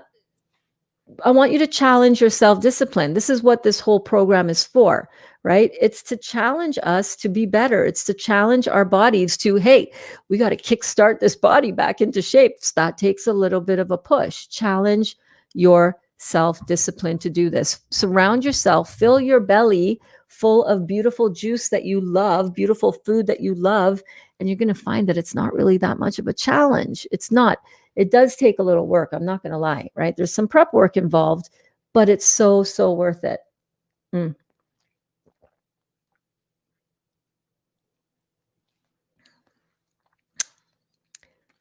Acid fruits for the win. Acid in flavor, in taste, alkalizing to the body because of the inorganic material and matter that breaks down into alkaline chemistry. Love it. All right. So try a 100% raw food program, which is to say nothing cooked. It makes a huge difference in the level of vitality you can achieve. One should at least consider eating 80% raw and 20% cooked. It's going to make a huge difference for you. The more raw, uncooked, and unprocessed food you eat, the more vital you become. Whoop, read that one already. Sorry. No animal. So this is another thing. Tips as you begin this process. So here are some tips. You ready? Here we go. You don't have to write any of these down. You can take notes if you want, but you don't have to. These are all on Instagram, on my Instagram page in one of the highlight reels. Yes, right on my profile, you can find the highlights. All of these cards are right in that highlight reel so that you can refer to them. You can refer back to them. Oh my God, what are the tips again? What do I need to keep in front of my mind? These are the tips. No animal products of any kind, non-negotiable. High toxicity, huge acid hit on the body. This can cause disease instead of rebuilding your body. Why would you keep putting in the acid hitting foods that you know are leading to your dis-ease in the body? Yay, Jennifer is in. Woohoo! You're late. You're right on time, girl. Here you are. Here you are. We love Cindy. Cindy is awesome. Well, where would we be without all of the personalities in this class? You guys, I don't know if you know this, but I think about you guys all the time and your personalities and how dynamic this group is. Thank you all so much for being here. It means the world. Jennifer is in. You're late. You're late, girl. Where's your late slip? Give the teacher your late slip. I'm kidding. Ease and flow, baby. You get here when you get here. And if you're late, you're going to watch it on the replay anyhow. So we good. All right. So if you're going to eat meat, if you cannot give up your addiction to the meat as yet, it's okay. If you're going to eat it, you should eat it not more than 3 times a week and only at lunchtime. This is going to allow your digestive system to process it, which, it's acidic. It's going to be an acidic process. You want to give yourself a little bit of time during the day for that to go down in your body. You don't want to tax your body like that when it is supposed to be resting and healing. Sleeping is a time for rest. It's not a time for your body to be digesting a big chunk of meat and dealing with that acid hit. So we want to be gentle and we want to be kind and we want to be respectful and honoring this divine vessel. Our bodies, our chemistry in our body is everything for how our divine vessel works. And we need to respect the divinity of this vessel that we have. We need to respect it. Now that we know, now we can learn to respect it more with live, living food that contains the awareness and the consciousness within the plant. Right now we're just talking about chemistry. We're talking about acid and alkaline. Emotions have an acidity or an alkalinity to them as well. Our energy can be very acid, masculine, hard-hitting, driving energy. That's an acid type. It's the same thing on the spirituality side of it. The feminine, divine feminine energy is a much more alkalizing, much more gentle energy, right? So we want to fill our bodies with things that are alkaline from a spiritual perspective as well, right? The beautiful divinity contained within the fruits that we eat, the mere fact that it is living food. Life-giving. This is life-giving food. Hey, Kat is in the house as well. Kat, so good that you are here. Welcome and thank you for tuning in on the YouTube. Well, it's the only place that you can tune into this class right now because this is where it's streaming. So welcome. I'm glad that you guys are here. So glad that you're here and enjoying this class along with me. I enjoyed doing these notes so much for you guys, and I'm just so happy that we're here together. Oh my goodness. All right. So if you're going to eat the meat 3 times a week, no more. 1 meal only, not this 3 meals a day of meat, right? And at lunchtime to give your body a chance to digest it. This will allow the bulk of that digestive process to take place. All right. Never eat meat with a starch. If you enjoy that heavy feeling in your meal, replace the meat with replace the meat with a baked potato if you must. You can also do pumpkin. You can also do, squash. You can also do a sweet potato. I like sweet potato. I would do that more so than I would do a baked regular potato. You can use natural oils like coconut or olive oil, but no sour cream and no cheese. A baked potato would be preferable to an ordinary and boiled potato. And if you just want something hot, have a cup or a bowl of homemade vegetable soup. Never cook your tomatoes, though, because that makes them really acidic within the body. You can have some steamed vegetables or stir-fried vegetables along with a salad. Easy. We can relearn how to fill our bellies with beautiful food. We can, and we will, and we are. Hey there, Gabriella. I was on the phone with my mom and I just joined in. Well, welcome to class, babe. How's your mom doing? How's Anna Christina doing? I hope that she pops into class too, because this is a really good class. Really, really good. All right, so let's see here. So another tip as you begin this process is the focus for the first 2 or 3 months on the focus for the first 2 or 3 months of detoxing should be on low protein or no protein type foods at all. This includes avoiding meat, beans, and nuts. So yes, I know that we, and for my family, I have been preparing things with nuts. And I literally followed exactly what Dr. Morse is talking about here on the nuts thing, because I did not start including nuts into my diet until probably about 3 months in. So the first 40 days, I did a full-on juice fast. Then the 100 days after that, I did raw vegan and started slowly to incorporate some nuts into my diet. But in the beginning, I didn't know how really hard on my system nuts were. I made one of Kara and Marcus's neat loaf where most of the thing is nuts. Oh my God, it felt like I swallowed a porcupine. I'm not going to lie. That was a hard way to learn that lesson, I tell you. Nuts, of course, are your best source of amino acids and would be my choice, Dr. Morse's choice, if you felt that you needed this type of food. So just watch how much you're having, because nuts can be a really concentrated food. You want to just be careful with that. All right, tips as you begin this process. Again, the focus, well, no. Take each day as it comes, right? Take each day as it comes. Try to eat all raw fruits and vegetables just for that one day. Then the next day, try it again. Keep trying each day until you have eaten all raw, uncooked fruits and vegetables for 5 days straight.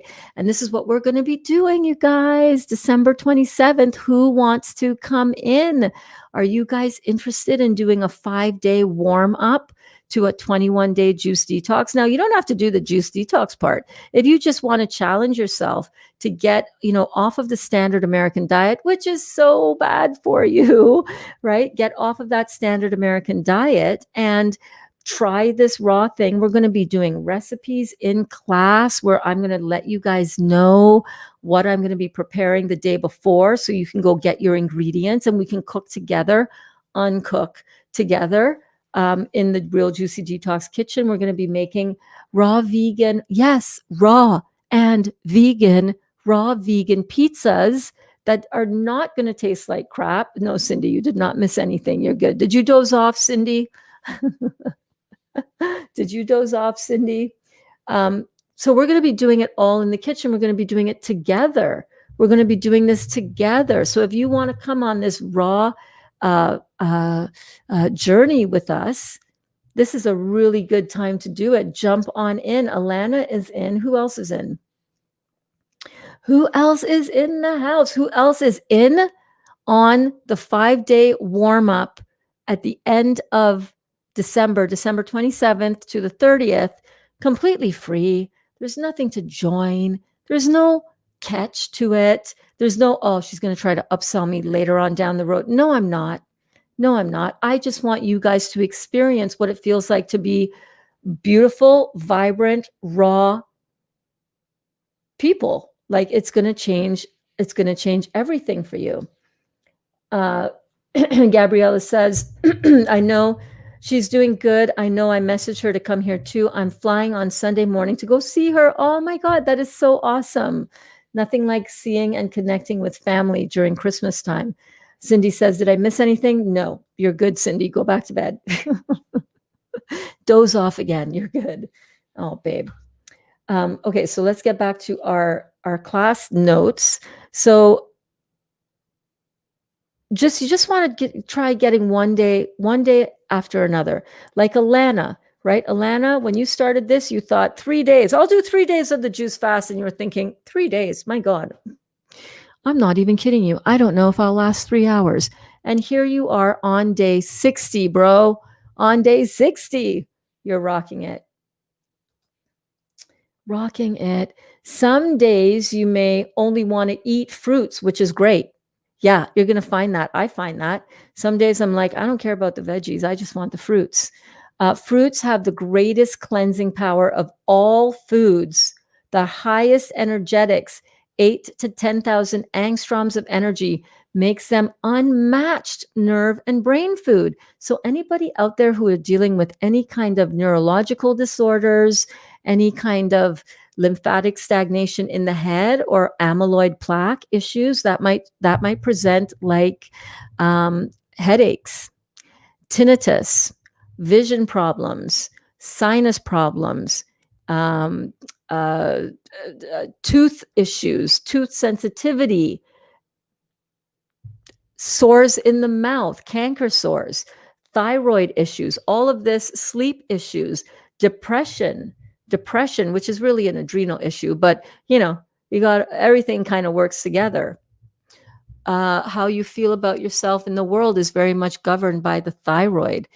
So that is that whole depression and thyroid issue and suicidal thoughts, all of that kind of stuff, that is showing you that you have a lot of amyloid plaque. If you have any multiple sclerosis, Parkinson's, Addison's disease, Lou Gehrig's disease, all of these neurological issues going on, that means that you've got a lot of stagnation going on lymphatically in your brain and around your neurons. And this is brain food.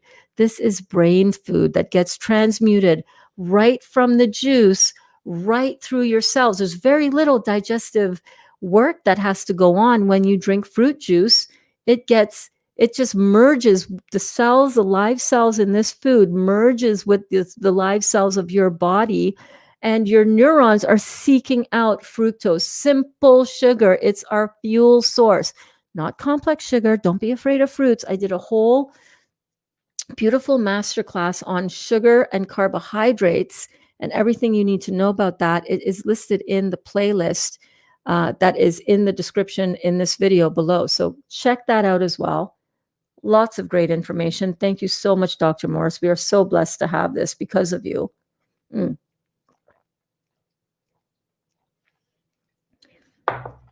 Fruits have everything in your body that your body is going to need. Everything that your body needs to heal and detoxify the body, to give it all the energy that your body needs, contained in the fruits. The highest electromagnetic energy of all food supply on the planet, baby. 8 to 10,000 angstroms worth. That is like plugging your iPad into a high power, super fast charging block. All right. I'm not plugging my iPad into a USB plug. No, I'm not. I'm going C to C, baby. I'm going C to C. This is a C. This kind of one of these. All right. On an iPad.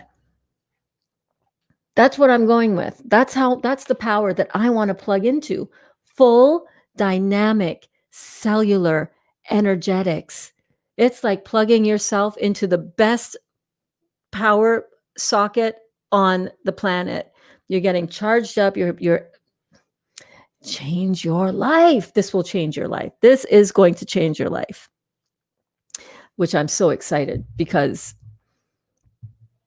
how many people's lives are going to be changed by this experience? we can go. I got full body goosebumps going on right now, by the way. Full body goosebumps. That's how I know this message is for somebody. This message is for you. What? This is so cool. So you want to try eating all raw foods from Monday through Friday. Then on Saturday and or Sunday, if you must, you can have your cooked veggies, right? That is if you want to really get closer to that all juicing thing. Yes, let's keep going. I too watch on my big, oh my gosh, you're watching on your big screen TV. Does it look good? Oh my God, that is so awesome. That is so great, Gwen. So great. Gwen says, I too watched on my TV. Burns looks so stunning on the big screen. I always knew I was destined. No, I didn't for the big screen. No, I'm just kidding. I did not. But here I am. How cool is this? Oh, so you want to get a cycle going for yourself, okay? Your body loves cycles. It loves repetition. It loves expecting certain things. It actually depends and functions better on routines. As time goes on, you may want to incorporate some fasting into your program. You're going to feel that. You're going to be like, my body is like, I've got some momentum going here. I'm ready to do a fast. That's what we do. That's why I want to start us off on 5 days of raw or close to raw. And then, or whatever version of that you want to do for yourself. You know yourself best and what you need, right? Some of you might just want to go right into raw chewing food because you've been doing a lot of juice fasting.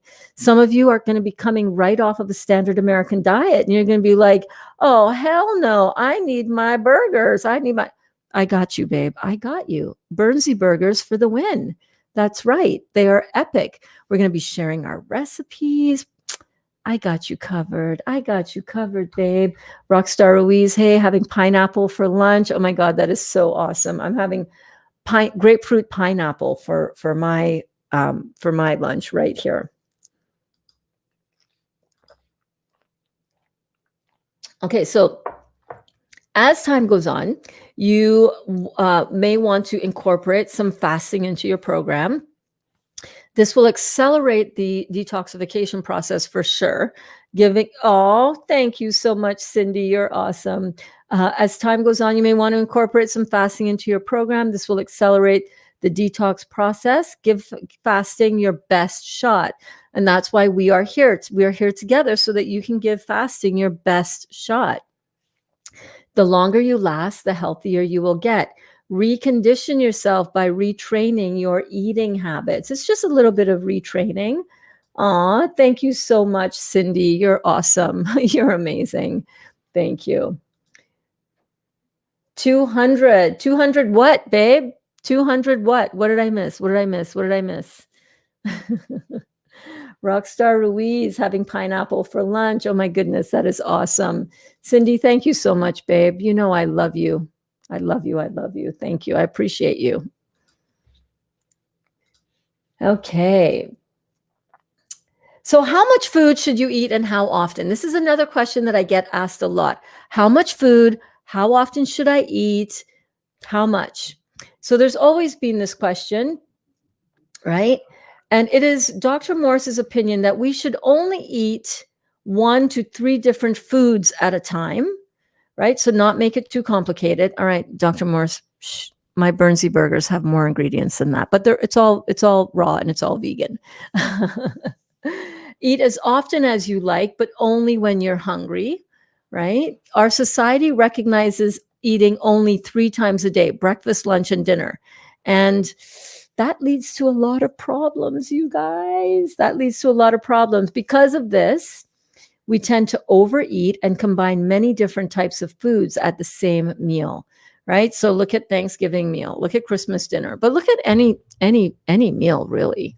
You know, you got your pasta, then you got your meat sauce on top of that, and then you got your your bread on the side of that, and then you have your cheese, and maybe you'll have a little dessert after that, and then let's throw some wine on top of that, and before you know it, your stomach is so confused, your body is super confused. So that only overworks the GI tract. and the digestive organs, causing maldigestion and malabsorption of our nutrients. Because of this, people in our culture live, if you call that living, live mostly on fermentation and putrefaction byproducts. Yeah. Yes, we do. So, how expensive is this going to be? That's the other question that I get a lot. It's like, damn, that sounds like all that vegetables. Fruits are expensive, Burns. It's wintertime here. Do you know how much a pineapple is? BS. Stop it. Pineapples right now are cheap. Oranges right now are cheap because they're in season. Whenever you have fruits that are in season, they're going to be less expensive. You try to get a watermelon these days, they can be pretty expensive. Although the watermelon that Dali juiced last night, he juiced 5 watermelons and he got 15 liters of watermelon. He got 5 melons. He paid $4, 15 liters for $20. Like, that is a steal. Listen, you can find inexpensive stuff. And you have to remember, that your health is your only true wealth. If you are going to invest any money anywhere, I recommend investing money into your health. Don't bother with the false eyelashes and the hair, highlights and the fake nails and the, disposable clothing that you're just not going to wear because it's just going to sit in the back of your cupboard because you're just addicted to shopping. Give up the things that you're addicted to that are killing you. If you're over focusing on all of that and you're not focusing on investing in your health is going to be ending up killing you. So, what if I can't afford to eat this way? Lack of funds is a common problem that most of us have experienced. I'm not insensitive to that either, right? Our answer to this is simple. You must always eat. You always got to eat. And I know it's ridiculous that the cost of good quality food can be absolutely ridiculous sometimes.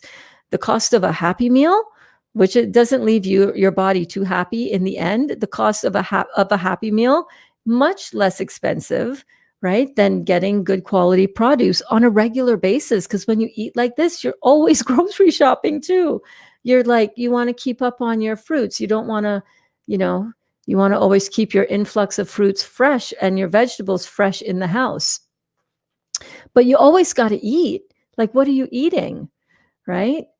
But what you eat has everything to do with your health. So instead of buying meats, which can be expensive in and of themselves, and yeah, I know you can get cheap meat as well, but again, instead of buying meats, which can be expensive, spend that money on fruits and vegetables. Your goals and priorities should always include your health. And if you cannot do that, if you cannot make your health a priority, then you need to reconsider what the heck are your priorities. You need to reconsider that. Oh my God, I'm loving the comments that I'm seeing here. So Emoji King was saying, oh, the 200 days was for that I've been doing this for 200 days. Now, disclaimer, I haven't been full 100% juicing for 200 days, for the first 40, and then for 28 days subsequent to that, full on 100% juice. But the other days in my 200 days altogether have been either full on juicing or raw vegan food, chewing food, keeping my juicing about 70 to 80% of my nutrition going in. So I've been pretty focused on it. The longest I went on a water fast was 10 days. It's not about the length, it's about the learning. Absolutely. About the growing, the discipline that it takes. Got it. 2 times a day is perfect. Yeah, 2 times a day, eating 2 times a day. Austin on Raw Bliss started another juice feast. He made pomegranate juice yesterday. We'll have to check him out as well. I just bought 7 pineapples at $1.49 a piece. Whoa, that is an amazing, amazing score. Good for you, Alana. Yes, Raw Bliss. I will check out Raw Bliss. Let me see. I don't know if I can do it from now, but let's see if I can do this. Raw. YouTube. YouTube. Raw bliss, you say. Okay. Raw bliss. Oh, awesome. Fruitarian. Awesome. I'll save that to watch later. Thank you. I love seeing young people rock their detoxes. I'm telling you. I got pineapples for $2 each at Costco. Oh my God, Rosie, that is so good. Kat says, without good health, nothing else matters, really. Absolutely. 200 days, 80% alkaline. You rock. Thank you, my friend. Thank you. I feel good. I did doze off. Oh, Cindy, I'm in on everything. Yes, you are, babe. I love you. Thank you for being here. So when we look at how expensive is this going to be, we kind of just need to remind ourselves that our health, we're worth it. I'm worth it. I'm going to find a way to always have this kind of food in front of me. I'm going to find a way, come hell or high water. I'm going to work my best to make sure that this is a non-negotiable and that I can stick to that, because I know what it's like to be facing down the barrel, staring down the barrel of another cancer surgery, my third cancer surgery this past spring. I know what that is like. That sucks ass, my friends. That is hardcore stuff. And you are worth it. You deserve it. You're worth it. Disease can be extremely expensive compared to getting healthy. Between the cost of surgery, the cost of chemotherapy, radiation, not to mention other pharmaceuticals to deal with the side effects of treatment, and with sometimes a very low percentage of survival rate, the cost of eating quality foods and healing and getting healing herbal support is minuscule in comparison. Not only that, the lack of productivity in our lives, the lack of proper elevated lifestyle, how much is that worth to you? How much would it be worth to you to not have to be on yet another medication? How much would it be worth to you to get off of your medication? How much would it be worth to you to not live in fear anymore? When I learned all of this stuff and I decided, hey, yeah, right. Hey, I'm going to study the Dr. Morse protocol, right? Cindy says, me. Yeah. Just tell me tomorrow what I agreed to. Oh my gosh, girl, you gave me everything.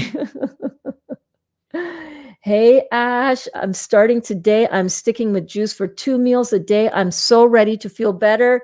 Yes, Ash, where's my bell? You can ring my bell. Ring my bell. Let's ring that bell for Ash. Oh my goodness, Ash, I'm so happy for you. By the way, I love your profile picture. You are cute as all get out. Emoji King says, hi, Ash. Just tell me tomorrow what I agreed to. Well, you can watch it on the replay. Cindy is so awesome. So awesome. So what is the lack of productivity? What is that worth to you to be more productive in your life? What is it worth to you to be fully engaged in your family and not struggling to keep up with what's going on, right? The lack of life force and the effect of that in our lives goes way beyond just the monetary amount of how much pharmaceuticals cost. And in any case, if you go down the medical route, the pharmaceutical route, guess what? You're not healing anything. They're just treating your symptoms. And what do we know? We know for a fact 100% that you cannot get rid of a condition if you are only treating and addressing the symptom. You can't get rid of the problem. You have to go to the source. You've got to get rid of it at the source. So disease can leave you penniless. Health will leave you rich. Yes, it will.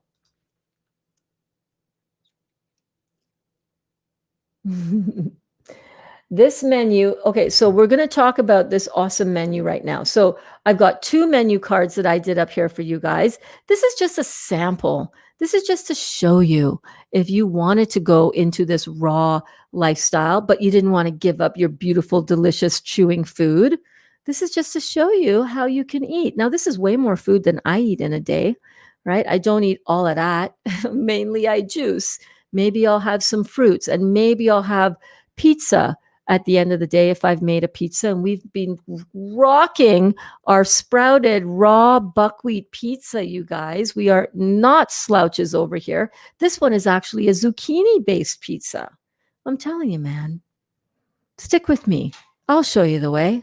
I'm not even kidding you. But this is this is a vitality detox menu.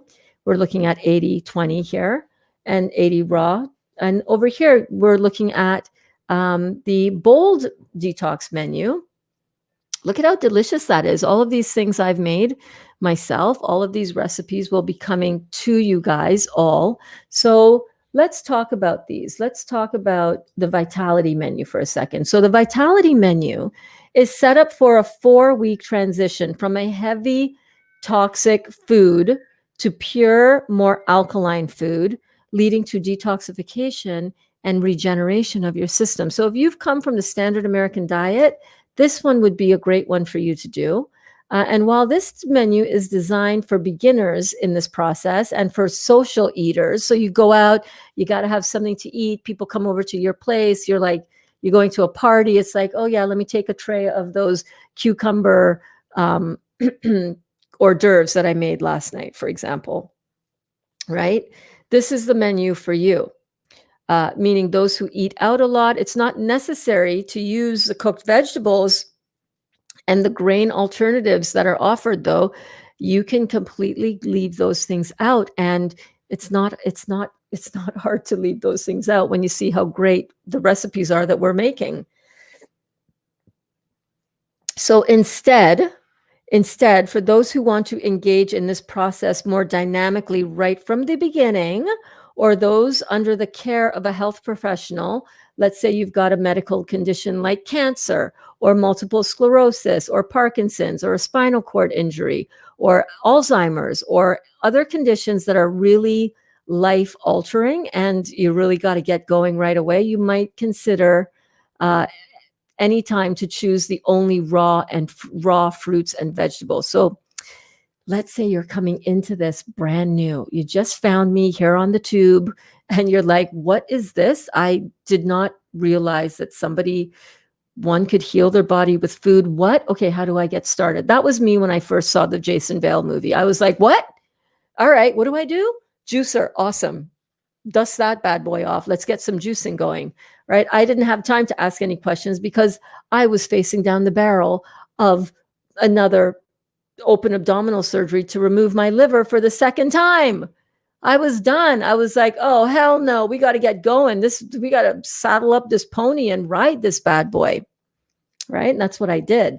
So you can choose, instead of doing the Vitality Detox menu, to jump right into the bold menu. Right into the bold menu. This is what the bold menu looks like. Come on. Are you kidding me right now? Look at that. Stop it. Stop it. Stop it, I tell you. Stop it. Right? So the bold menu is for the serious-minded individual who wants to achieve dynamic health and vitality. Let me know in the comments right now. Are you up for the bold menu or the vitality menu? Type bold, I want to do the bold menu, or type I want to do the vitality menu. If you're just looking to get into this, drop that comment in the live chat and I'll put your comment. What do you think you want to do? Do you want to go bold? Do you want really dynamic health and vitality? Drop it like it's hot, baby. Drop it like it's hot. Drop it like it's hot. Drop that baby like it is hot. Let me know. Are you in for the bold menu or are you wanting to do the vitality menu? Nothing wrong with either of those, baby. Nothing wrong at all. Did I read all that? Also, this menu should also be followed by those with chronic and especially degenerative conditions or injuries like cancer, diabetes, Parkinson's, spinal cord injuries, Lou Gehrig's disease, anything really, really serious, and you're right now eating on a standard American diet, then you want to be doing this bold menu for sure. It's a great way to transition to an all juice feast that we're going to be doing on January the 1st. Oh my God, so excited. So try to get, if you're doing the bold menu or any menu really, try to get organic foods if possible. And listen, organic foods are comparable in a lot of places. Walmart has a really good selection of organic. Yes, I said it, Walmart. They have some decent organic produce and it is not more expensive than the regular. Ash wants to do the bold. Awesome, Ash. All right, babe. The bold it is. Yes, do the bold. We got you covered. It's going to be easy. Like, have you seen my Burnsy burgers? Oh man, oh man, oh man. The Burnsy burgers are fire, not cooked with any heat, and they are so delicious. You're going to love it. All right, so try to get all organic foods if possible. If not, wash your produce.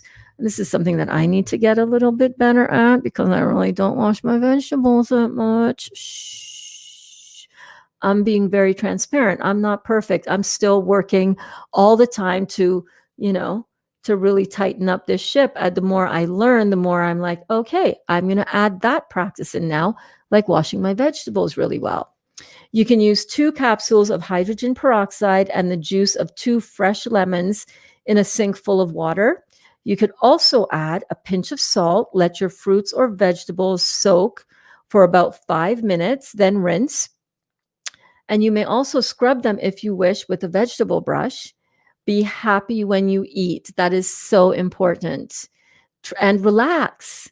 Try not to drink when you eat and keep your eating simple and fun. It will make a world of difference. But here it is again. Like, look at this. Oh my God, I'm getting hungry. But I'm not stopping to eat because we're in the middle of a masterclass, baby. All right, so let's talk about the raw fruit. So let's go back to this menu for one quick second. Hold on. So you can see here that on either of these detox diets, either this one, the bold, or the Vitality Detox menu, we've got a breakfast meal, which is fruits or melons. We've got lunch,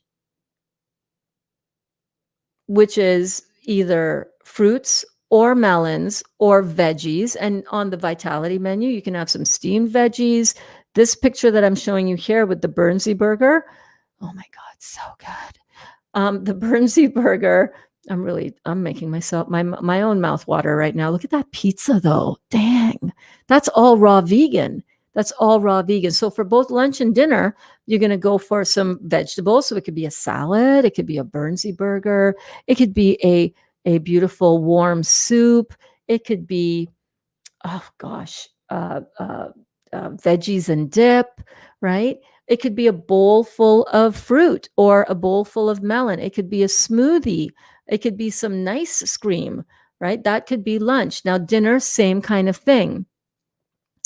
Can you make a raw grilled alkaline cheese and tomato soup? Yes, you definitely can.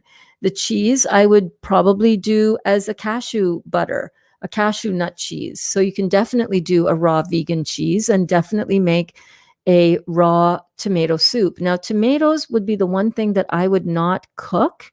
So you definitely want that to be raw. But other ones you can lightly heat to 118 degrees. There's nothing wrong with that. Kat says, hold on, let me see Kat's comment here. So that was to Emoji King's question there. And I'm making myself hungry too, Emoji King. Are you kidding me? I wash everything. The thought of others' hands having touched my veggies with who knows what was on their hands creeps me out. Yeah, I'm not that deep a thinker. I try not to think about that. But I totally get it. Totally forget it. Oh my God, Cindy, you're hilarious. Come on, everybody, drop them dollars for Burns to do a dance. Oh my God, you're cracking me up, Cindy. And Alana says, crap, I forgot lemons. Hey, Alana, that's funny.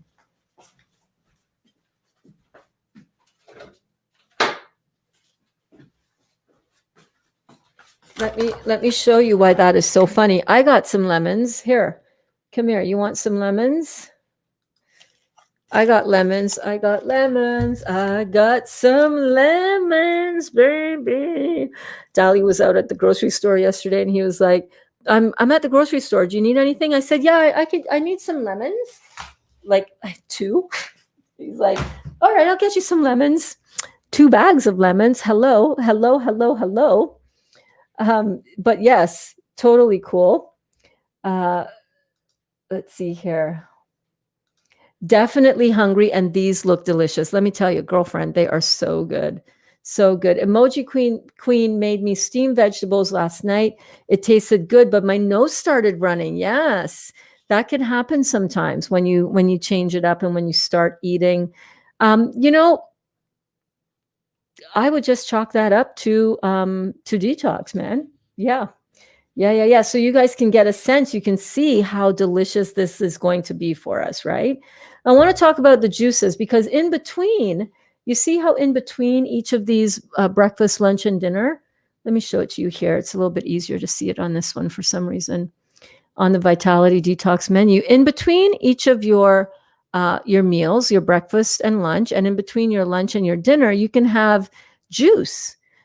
Now, what I usually do is I juice all throughout the morning. I sip on about a liter of juice all throughout the morning, which is about 34 ounces of juice. I have about 34 ounces of juice for my breakfast. And then for lunch, I might have some veggies, some dip, a Bernsey burger, a slice of leftover pizza, raw vegan pizza, that kind of thing. And then between lunch and dinner, you're also going to have a fair bit of juice. Now, it doesn't have to be a lot, could be 8 to 10 ounces minimum. And then for snacks, same thing. You can have more fresh fruits or dried fruits and fruit or vegetable juices only. So there's a lot of juicing still in my diet, but I want to talk about these juices. Let's talk about the juices. So the highest nutritional and electrical energy foods on the planet are raw, fresh fruits, vegetables, herbs, seaweeds, nuts, and seeds. Can we just take that in for a minute? Yes, even nuts. Yes, but Burns, they're acidic. Yes, I know, but they're high energy. All right. And we need them for our unstructured, bioavailable amino acids. So don't be afraid of the nuts. They will slow your detox down a little bit, but you're still detoxing, baby. You're still detoxing as long as you're keeping out all of the acid forming foods that are not fit for human consumption. All the meat, all the eggs, all the dairy, all the grains, all the processed sugar, the beans. You know what I'm saying? You know what it's about. You know what's up. You know what's up. So these foods are these are the foods for humans. It's essential that you eat at least 80% of your diet from fresh, ripe, raw fruits and vegetables, baby. Yes, indeed. These foods carry the power of life in them. The consciousness and the awareness contained within the living food is transmuted to you and your living cells. There's no process of death, decay that has to go on. It just is transmuted energy that goes right into your body. And who doesn't want a little bit of divine energy transmuted right from the divine, right from the energy from the sun and the action of these living plants, producing fruit and producing vegetables so that we can enjoy our beautiful, dynamic, healthy life? Who doesn't want some of that? Come on, I know you want it. Yeah, baby.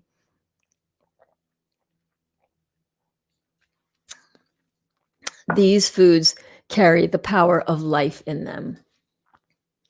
Raw fruits and veggies are full of enzymes, vitamins, minerals, tissue salts, amino acids, antioxidants, simple sugars, water, electricity, and much, much more.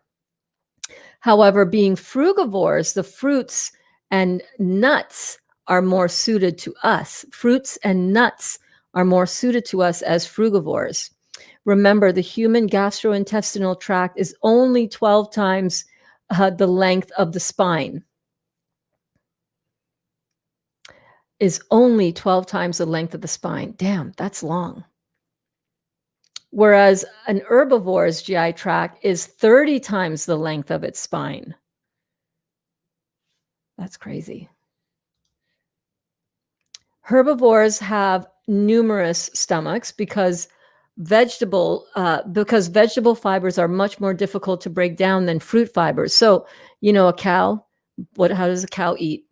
By the way, when you think about it, a cow is just an intermediary between the vegetable matter and us. A cow is a middleman. For those of you that still eat meat, a cow is a middleman. Where does a cow get its protein? To build all that muscle mass. Right? So a cow is going to eat the grass, and as it eats it, it's going to go into one of its numerous stomachs, and then that is going to get regurgitated and brought back up into the mouth to re-chew it, to swallow it down again. We don't do that, and we don't have several stomachs in order to handle that amount of fiber in the vegetables. So so herbivores also have numerous stomachs because of vegetable fibers, much more difficult to break down than fruit fibers. Fruit fiber is the easiest fiber for our GI tract to handle. Consequently, it keeps our intestinal walls clean. Because the energy from fruits is much higher than that of vegetables, the power to enhance the nervous system is also higher. And we want and need the nervous system to be working properly. Why? Because the autonomic nervous system, or the automatic nervous system, is that system that regulates those actions and that systems within the body that we don't have to put conscious awareness and conscious thought into making it happen, such as your breathing, your dilation of your pupils, your digestion, your heart rate, your cardiovascular system, your lymphatic system, everything within the body, everything that is automatic in the body is a nervous system issue. Your digestion, whether you're constipated or not, the bowel movement is an electrical event. It is a neurological event. So if you have a lot of constipation or irritable bowel syndrome, your neurological activity is off, and you need the fruits more than you realize. Don't be afraid of the fruits. This increases bowel peristalsis. I always get this wrong. Peristalsis. This increases bowel peristalsis as well. So bowel peristalsis is where the bowel, you can feel it. You can feel the waves of contractions of your bowels moving stuff along. Vegetables, on the other hand, have more minerals, chlorophyll, and amino acids, which are great in building up a depleted body. You've probably observed that children will eat fruits long before they will eat their vegetables. We prefer fruits in general. Fruits taste sweeter, lots of flavonoids in the fruits to make it sweet and delicious. And quite frankly, anybody who says that they don't like eating fruits is probably because your digestive system is really off and you don't understand and you can't digest the fruits, and it makes you feel, like crap, right? That's a really good indication, a really good sign that you need this more than you think, more than you realize. So if you are weakened or depleted, right, especially in the digestive tract, or if you do not want high fiber, but you do want nutrition, juicing is the answer. Juicing is the answer. Juicing takes the fiber out of the food and gives you the rest in a drinkable form, thus bringing concentrated power to your body. So there's nothing wrong with fiber. The reason that we on a juice cleanse take the fiber out is because you can get way more juice into you, way more nutrition, way more antioxidants, way more astringency, detoxifying your body a lot more than if you ate the same amount of fruits and ate all the fiber as well.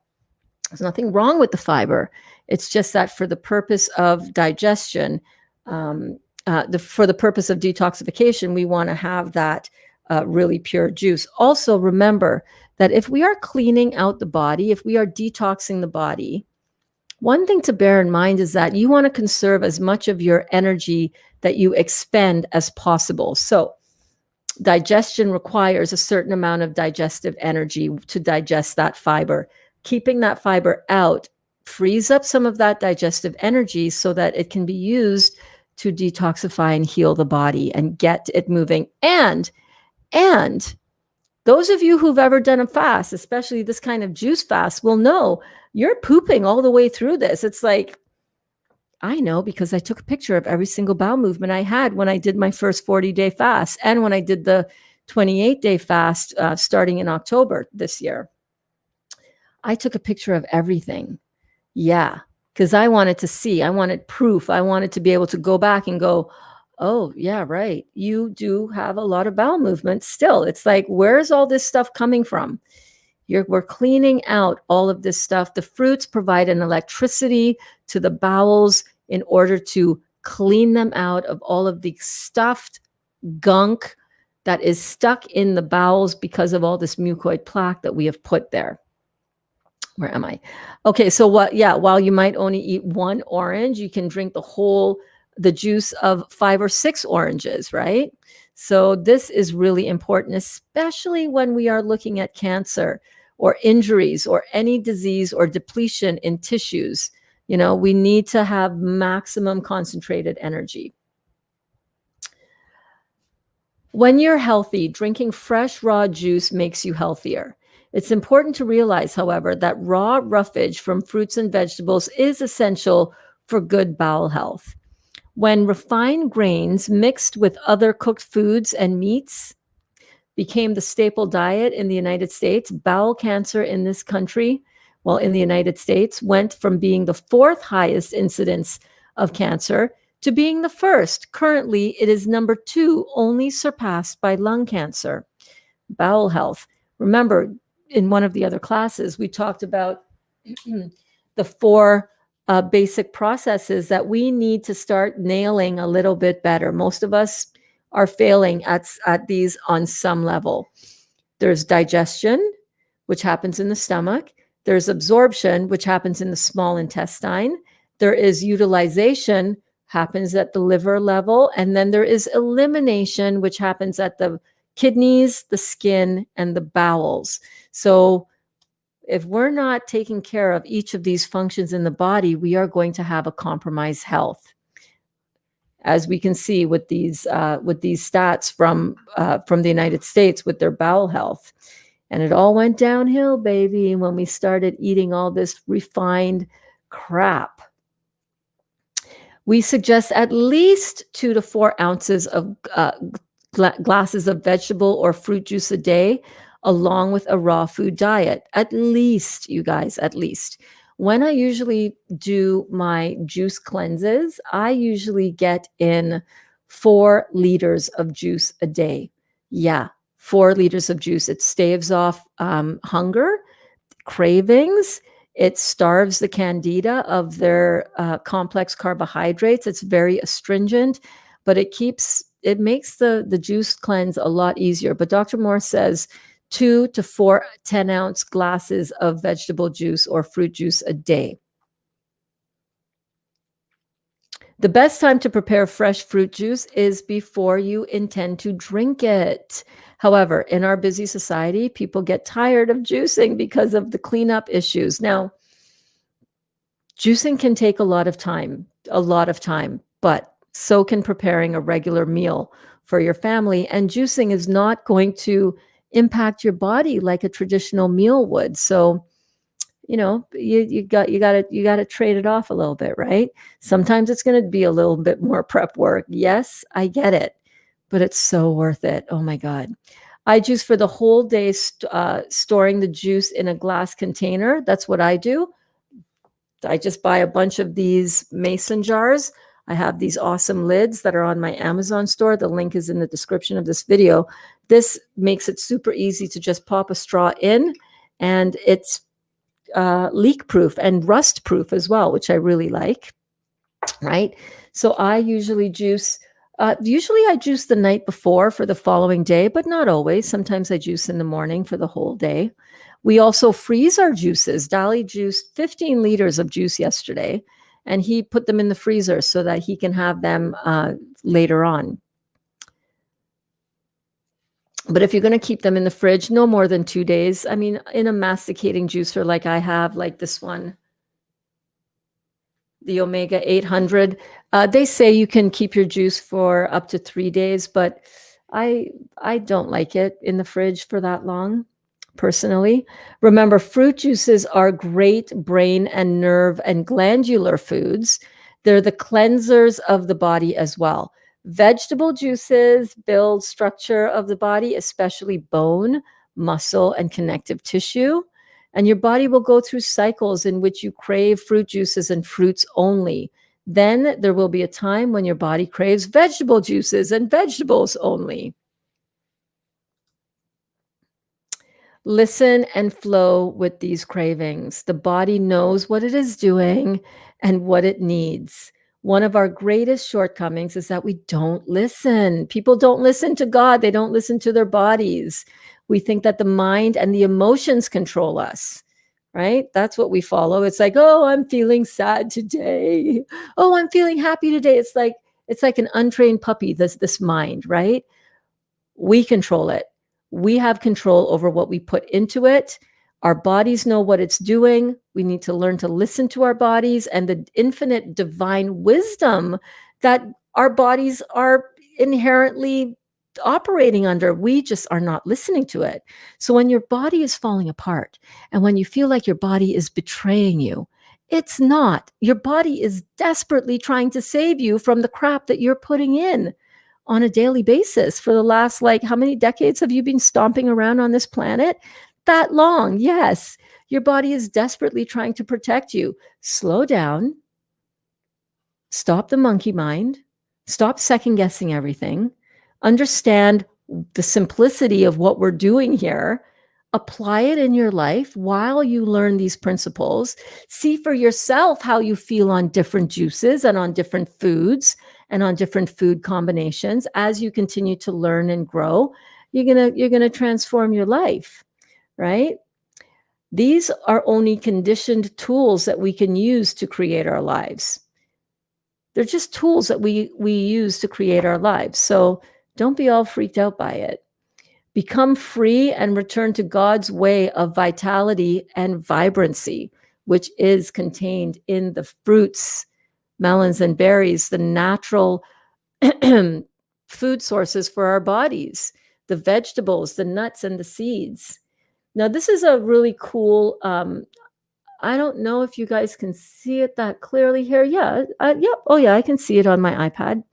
Okay, so this is an idea of the different levels of detoxification, and I always like to touch on this a little bit whenever I'm coaching anybody one-on-one. And by the way, if you're watching and you're like, damn, I want this girl to be in my back pocket coach, then what I would love for you to do is, reach out to me, because this is the kind of thing that I show my one-on-one clients. And this is actually why I'm doing, let me hold on. Let me go like this. This is actually why I'm doing this course, because I realize that not everybody can, or not everybody needs to, or not everybody wants to have a one-on-one personal coach. I also don't have time to coach everybody that would like to coach with me. So that's why I'm putting this information out here for you. This is one of the things that we always go through right here. We talk about the different acceleration levels of detoxification. What can accelerate your detox? What can slow it down? So let's have a quick look at this, this structure. So at the very top, we have water fasting, which is one of the highest levels of detox. Bear in mind that one cannot have a lifestyle of only water fasting. At least I can't, and I know a lot of people can't for an extended period of time, right? And then down from that, you have mono fruit juicing, which is picking one juice and just juicing that. That's like Dali. Dali is mono fasting on watermelon since June 21st. So 170 days for my delicious lover on watermelon juices. Fruit juice, that can be a combination of any of the fruit juices that we talked about before. You can have a fruit smoothie. You can do fruits, berries, and melons, 100%. Eating, juicing, smoothieing, all of that, right? And then down from that, you have, if you want to have a breakfast, this is like our detox menu for vitality, like this one. right? That is the light green, corresponds to the light green triangle here. So in here, you can have your fruits for breakfast and your berries and or melons. For lunch and dinner, you can have a large salad, or you can have more fruit if you want, right? But keeping it fairly, fairly raw. And then you can have green smoothies or green juices. You can have raw fruits and vegetables. You pick what you want. You pick how fast you want to go. And it's not all the time that you're going to be at only this level of detox. Sometimes you're going to want to press the gas. Sometimes you want to go for that mono fruit juice fast, right? You want to go on the highway. You think of this like a journey. This is how I align it in my head. I think of it like a journey. You can go down the highway on the toll route, zipping along, pedal to the metal, fast. You get to your destination fast. Or you can take the country road, which is also very pleasant, very enjoyable, very, very satisfying to the soul. And that is down more in the green section of this, right down to nuts and seeds, cooked vegetables, leafy greens, right? You're still detoxing. You're just not doing it as fast. But if you get into the brown section down at the bottom here, understand that you have stopped your detox, like animal protein, fish, dairy, eggs, cheese, grains, refined processed starches, and sugars. Avoid all of these toxic foods. For me, that brown area is my non-negotiable. I'm not negotiating on that. That's not up for discussion, so that is what I want to point out to you guys there. Where am I?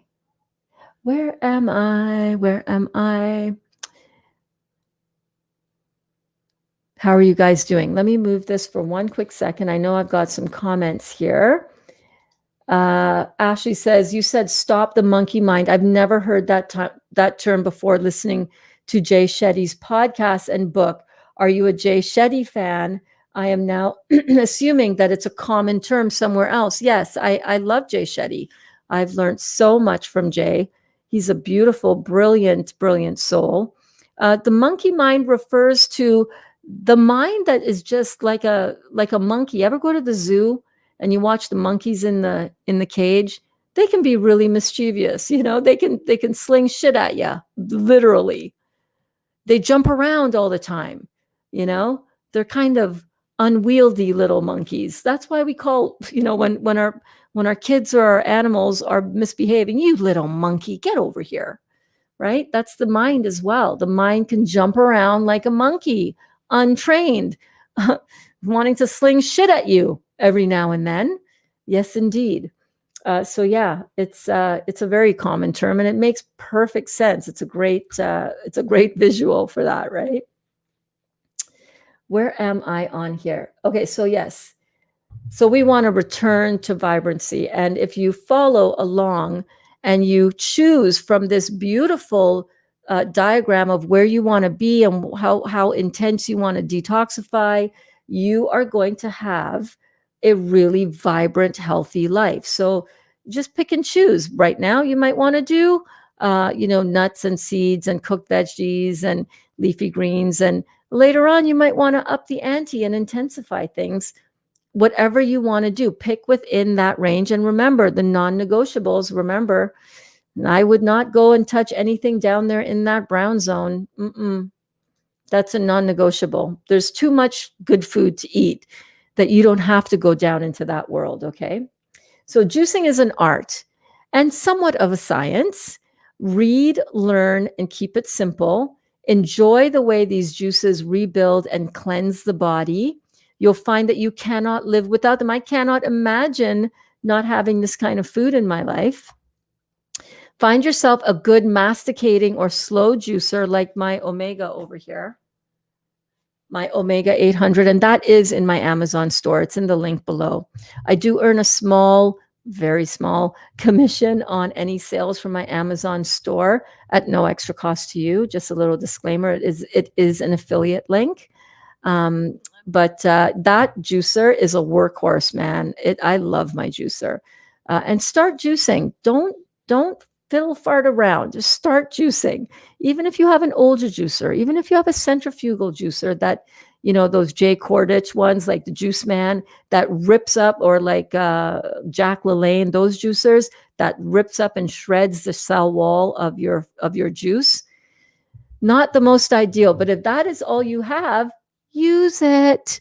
Use it, okay, until you can afford to get, or you have access to a juicer. Money very well invested over here. Yes, indeed. All righty. So two of the best single fruit juices are grape and apple juice. Yes, as well as lemon juice. I know. Dr. Morse loves the lemon juice, but grape and apple, extremely, extremely good for you. These will supply loads of calcium while they clean the liver and the kidneys and feed the nerves and glandular system. And let's get into talking about some of these power juices, shall we? Let's look at this grape juice. Grape juice and the seeds and the stem. You want to juice both the seeds, the stem, the everything. But if you do not have access to organic grapes, you can use bottled organic grape juice. Now, you guys know that's what we did our juice cleanse with in October, right? That's what we started with. A lot of us started on that. Extremely powerful, extremely electric. It's like a power hose for the inside of your intestines, right?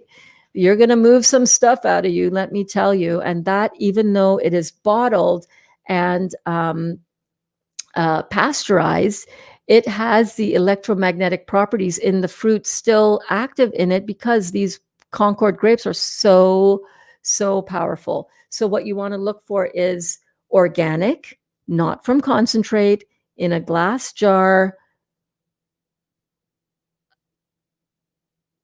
Organic, not from concentrate, in a glass jar, Concord grape juice. All right, so that's what you want to look for. There's a couple different brands. There's Lakeland and Nudson's in the States. There is, I think, Just Juice is one in Canada. There's Black River, which is the one that we used. So, you can use the bottled grape juice and have a really successful cleanse with that. The effects: tumor buster, lymph stimulation, free radical eliminator. What does lymph stimulation means? Our lymphatic system, which is our sewer system, it stimulates the lymphatic system to pull and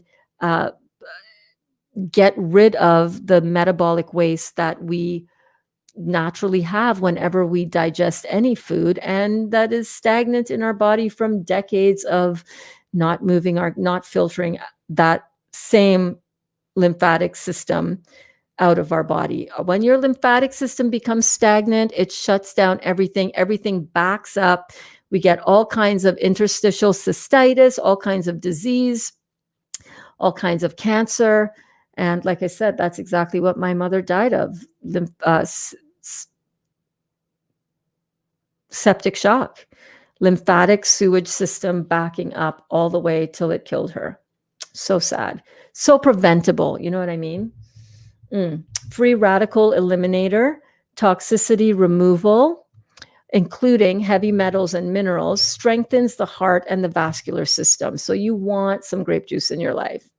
The other juice is apple juice. The effects: enzyme-rich juice, aids in digestion, supplies amino acids, a free radical eliminator, and strengthens the body. Powerful. Vegetable juice combining. Let's talk about that, because I know a lot of you are like, okay, what are the recipes? What are the recipes? I need my veggie juice. I just want to say, all right, I just want to say that as much as veggie juices are good for you, I have not had so much success as when I switch from doing the vegetable juice combinations to strictly sticking with my vegetable juices. I leave my vegetables for chewing food, and I stick with fruit juices because they're the most electric for the body. That's just me. But you can have vegetable juice. You can. Just be aware, true detoxification happens much more on fruits, melons, and berries, baby. You know, I always say it, fruits, melons, and berries, baby. Right? So yes, Crystal, thank you, Crystal. Crystal says, definitely Need that for my lymph. Oh my God, are you my Crystal? Are you my Crystal, Crystal? I didn't realize at first that that was you. Oh my God, babe, I'm so happy that you are here. Okay. It just dawned on me. Wait a minute.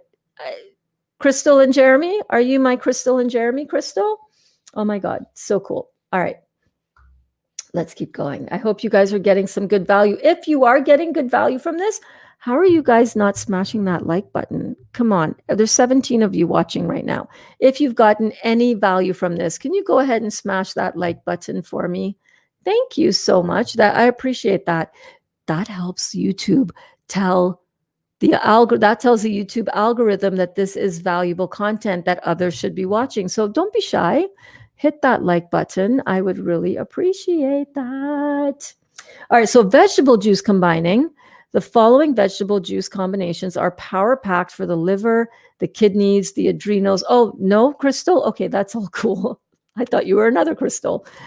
These are high. So power packed for the liver, the kidneys, and the adrenals, right? Vegetable juice combinations. And they're also high in electrolytes, including calcium, magnesium, potassium, and sodium. You just found me yesterday. Oh my God, that is so cool. Hey, Crystal, welcome again. Welcome. I'm so glad that you are here, man. So glad that you are here, girl. All right, so let's see what these vegetable juice combinations are. So these drinks are rich in chlorophyll, which are plant blood or green blood for purifying the blood and the lymphatic system. Chlorophyll is one of nature's best heavy metal and chemical detoxifiers. So great stuff happening with that. We've got combinations like beet, carrot, and parsley, carrot, beet, and spinach, carrot, alfalfa sprouts, and parsley, carrot, spinach, celery, and parsley, wheatgrass and alfalfa sprouts. Juicing cabbage and the cruciferous vegetables is very beneficial for cancer patients. So red cabbage and apple is one of my favorite. Is cabbage is on there, right? No, it's not. Yeah, juicing cabbage, red cabbage and apple, so good for your bowels. If ever you are a little bit constipated or a bit constipated, you want to have some red cabbage and green apple. It tastes, and I put a little bit of apple cider vinegar in there. I put a little bit of pepper in there, and oh my God, it tastes like coleslaw. It's really, really good. And it's beautiful. It comes out gorgeous and purple. Give it a try. You'll love it. All right. So let's talk about the beans. All right. Was it you, Crystal, who was asking me about beans early on? By the way, my dad's nickname for me for when I was a really little girl was Beanzaboo. Aww. Beans and grains, good or bad? Good or bad? Let's check this out. So beans and grains are dormant foods. Enzyme inhibitors block the germination process by blocking enzyme action, which allows for long-term storage without spoilage. Excuse me. Let me take a little sip.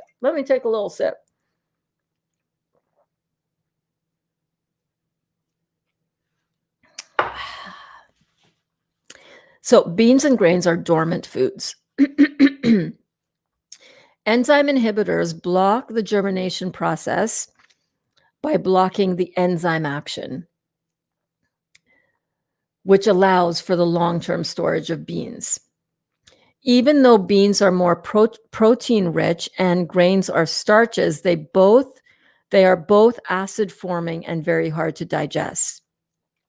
It takes more of your body's systemic energy to digest, assimilate, and excrete these foods than they give back to you. So when you think about how much, excuse me, when you think about how much you have to cook beans as well in order to get them to be digestible, it's a huge amount of cooking. And what that does is that brings the energetic value in the food that you're eating down to zero. It's like when you cook meat, the angstroms so everything is measured, everything that is alive, and that is matter, gives off an electromagnetic field, an energy field. And these can be measured. These energy fields are measurable. And they are measured, the unit of measure of the energy that they give off is called angstroms of energy. Now, fruits, melons, and berries have an angstrom output of 8 to 10,000 units of energy. That's right, 8 to 10,000 angstroms. Cooked meat, 0 angstroms of energy. And since we understand that energy is transmuted from the food that we eat into our body, it is no wonder that cancer patients like myself, who were very hooked on eating a lot of dead food, a lot of processed food, it is no wonder that you show up with cancer at the end of the day, eventually, because you're not giving yourself energetically the kind of energy that your body needs in order to be healthy and vibrant. Remember, what's cancer? Come on, class. What's cancer? You know what it is. That's right. Cancer is just damaged, dead tissue. Damage from the acidosis that is sitting on top of that tissue, that is stuck around the cells in that area, right? Damage from the acid hit of the food that we are eating. Damage from oxygen and energy and food supply, simple sugar, as found in fruits, melons, and berries, baby, being cut off from the supply to the cell, right? Damaged tissue. That's all that it is. That's all that cancer is. Very hard to digest. Beans and grains, very hard to digest. It takes more of your body's systemic energy to digest, assimilate, and excrete these foods than they give back to you. So you're at a deficit for eating beans. They're not giving you any extra energy at all, and you're using a whole lot of energy to digest them and get them out of your system. Simply put, they rob the body of energy in the final analysis. You're robbing yourself of energy, which is why you feel so sluggish, which is why you have brain fog, which is why you need a candy bar as a pick-me-up, why you think you need 3 cups of coffee, because you're looking for that false stimulant energy, because you're not eating any food with any energetic output. They say that you need a cancer, generally speaking, here, let me find it right in here. I love this part of this. When I first heard Dr. Morse talking about angstroms of energy, I'm like, oh my God, what is that? What is that? What did he just say? Angstroms of energy? What? No, I need to go find out about that. And thank God I found it in his book right over here. In the book that we are studying this from, the importance of this information in this previous chart, and I will do this chart up and have it for class the next day. Angstroms of energy. You want to take a screenshot of that? There you go. There it is. Is it focused?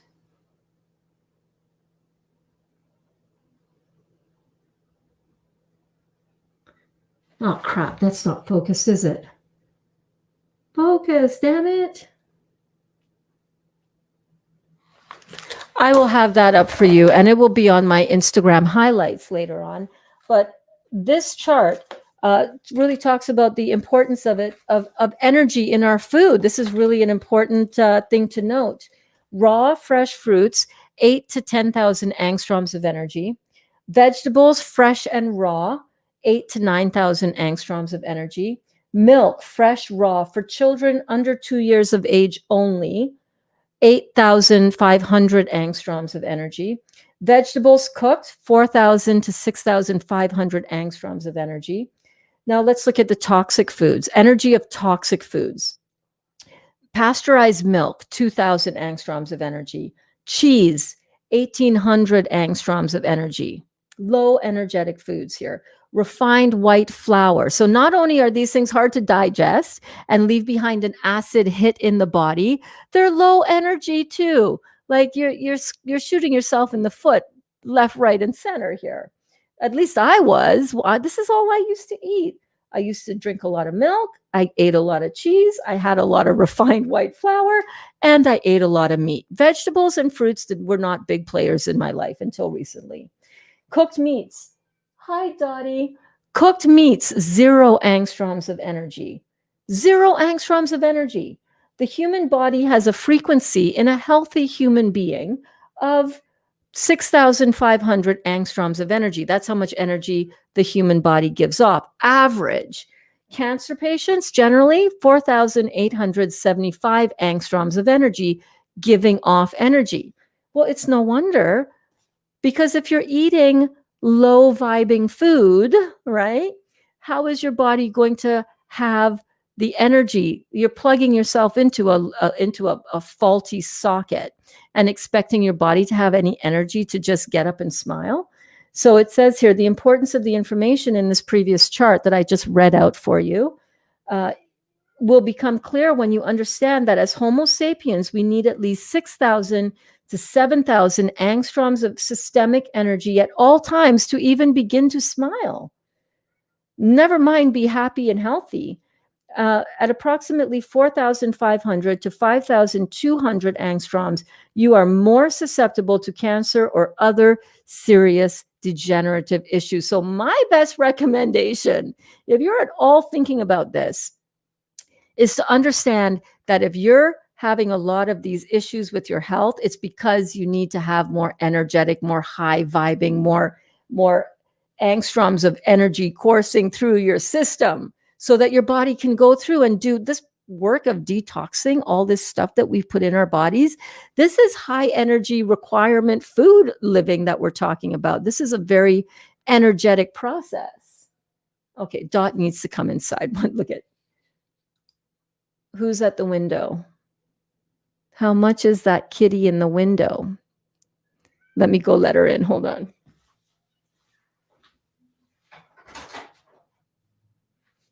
Come on, Bobby.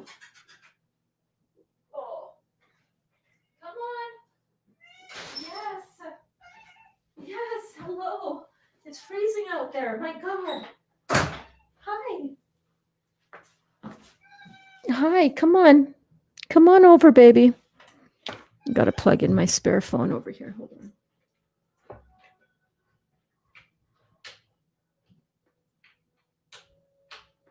Oh, where's the plug? Hi, Dot. Hi, babe. Okay, so you're chopping pineapples right now, Rosie? Awesome. Awesome, babe. Oh, guys, you're doing so well. We are rocking and rolling here. Where are we at? Where are we at? Power juices. We talked about that. We talked about we're on beans and grains. Okay, so so not only does it not give you any energy, but it's also acts.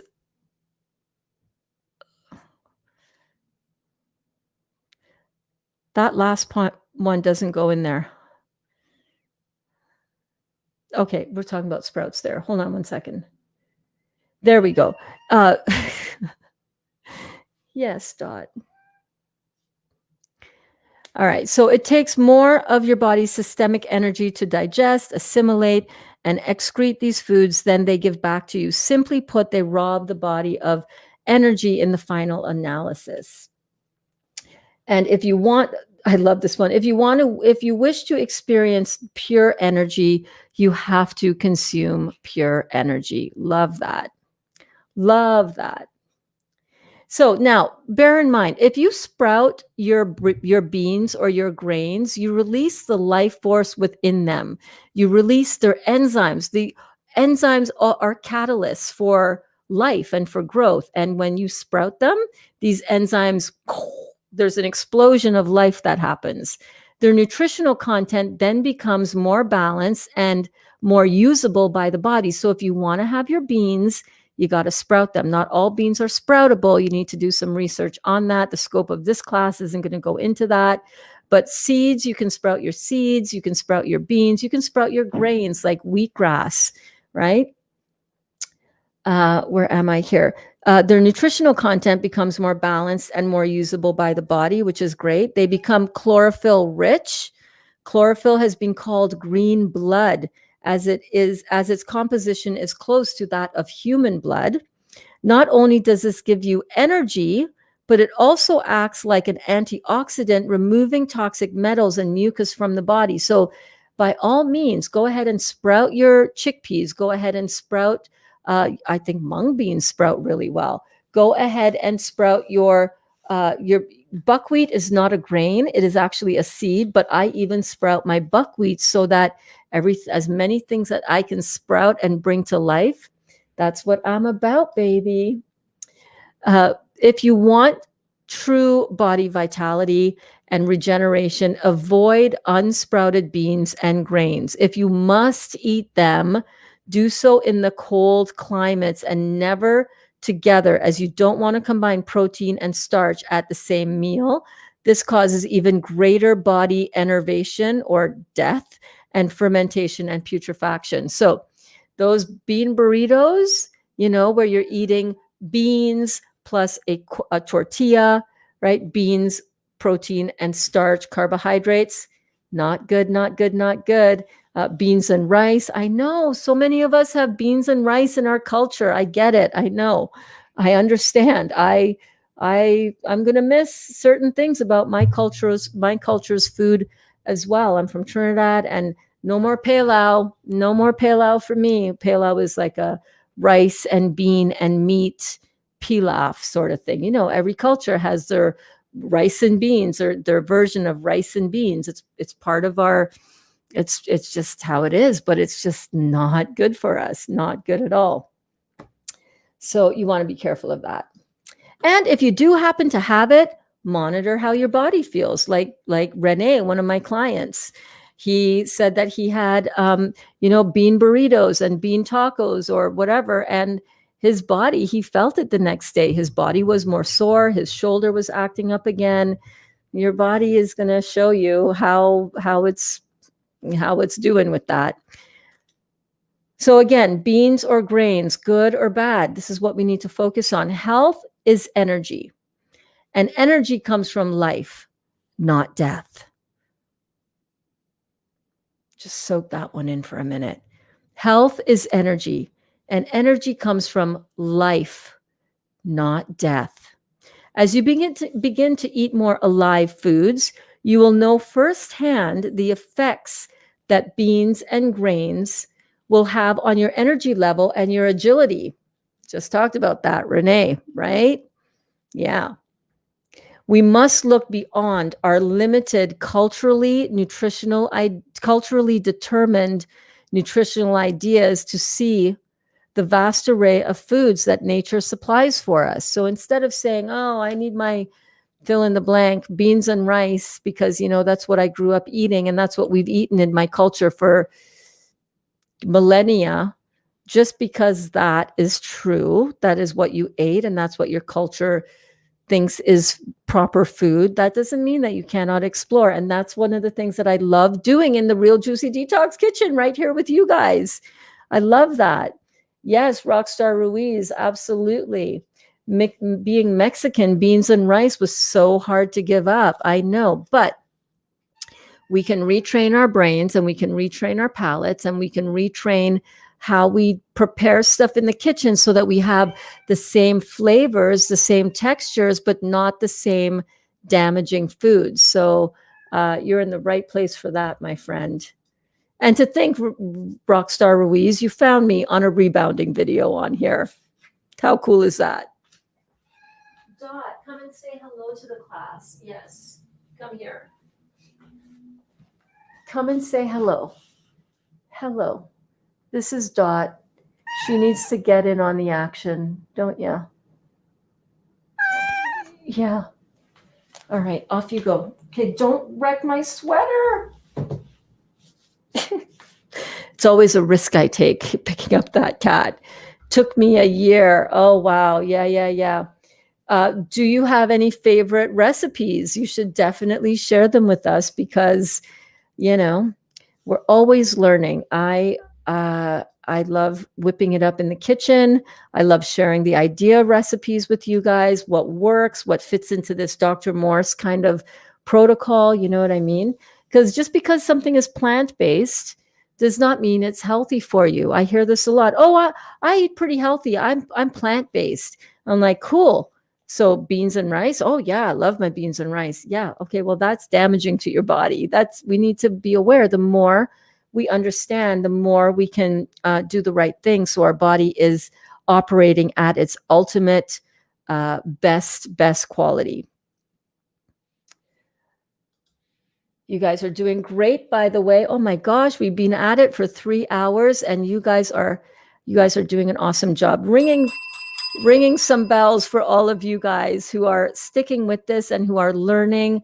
Let me know in the comments. Drop a like, drop a heart in the comments if you are enjoying this content. I so appreciate you all being here.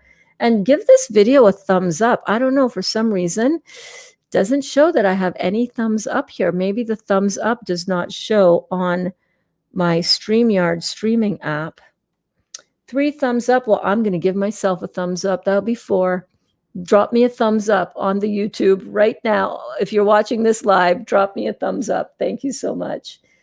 All right. So the seasons have a great impact on us. All right. Especially in the northern climates like me up here in Canada, where it's cold and you're starting to look around and crave some of those warm, stews cooking in the, yes. Yes, Dot.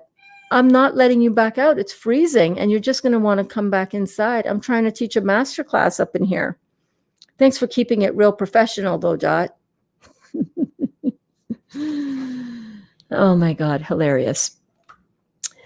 In the summer, being acidic, we need mostly alkaline foods. So the heat and the sun has an acid effect within the body, right?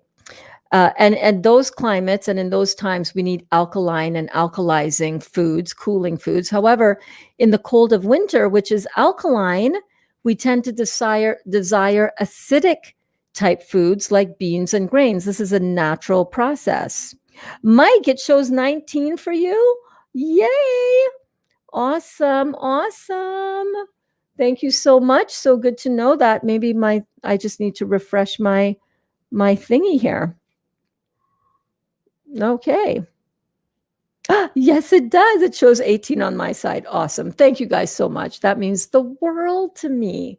The world to me. I appreciate you so much. All right. So let's keep going here. Because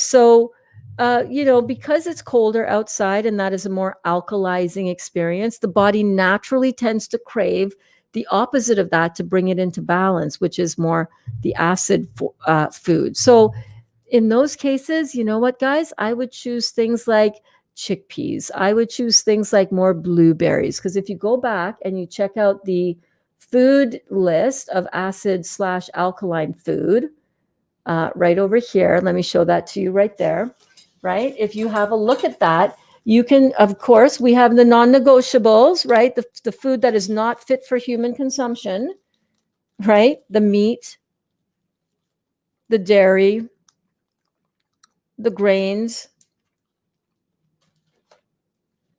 the eggs. Now have a look at that list. What would be your non-negotiables? What would be some of the things that you would let in? For me, nuts. I'm down for that. Plums, prunes, I'm down with that. Cooked corn, I'm down with that on occasion. You guys have seen me make my Trinidadian style corn pastels. You want to pick and choose. Oh, hey, Gabriella. Oh, right, duh. I'm like, hey, Mike. I'm with you there, Gabriella. I got you, babe. You got me. I got you. I got you, babe. Oh, shoot. I forget where I was now. Beans and grains, right? Let me go back up here. So it is natural for during the wintertime when it's colder out, it is really natural that you will gravitate more or have a need.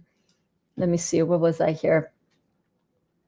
that you would have a need or a desire for those heavier grains and beans.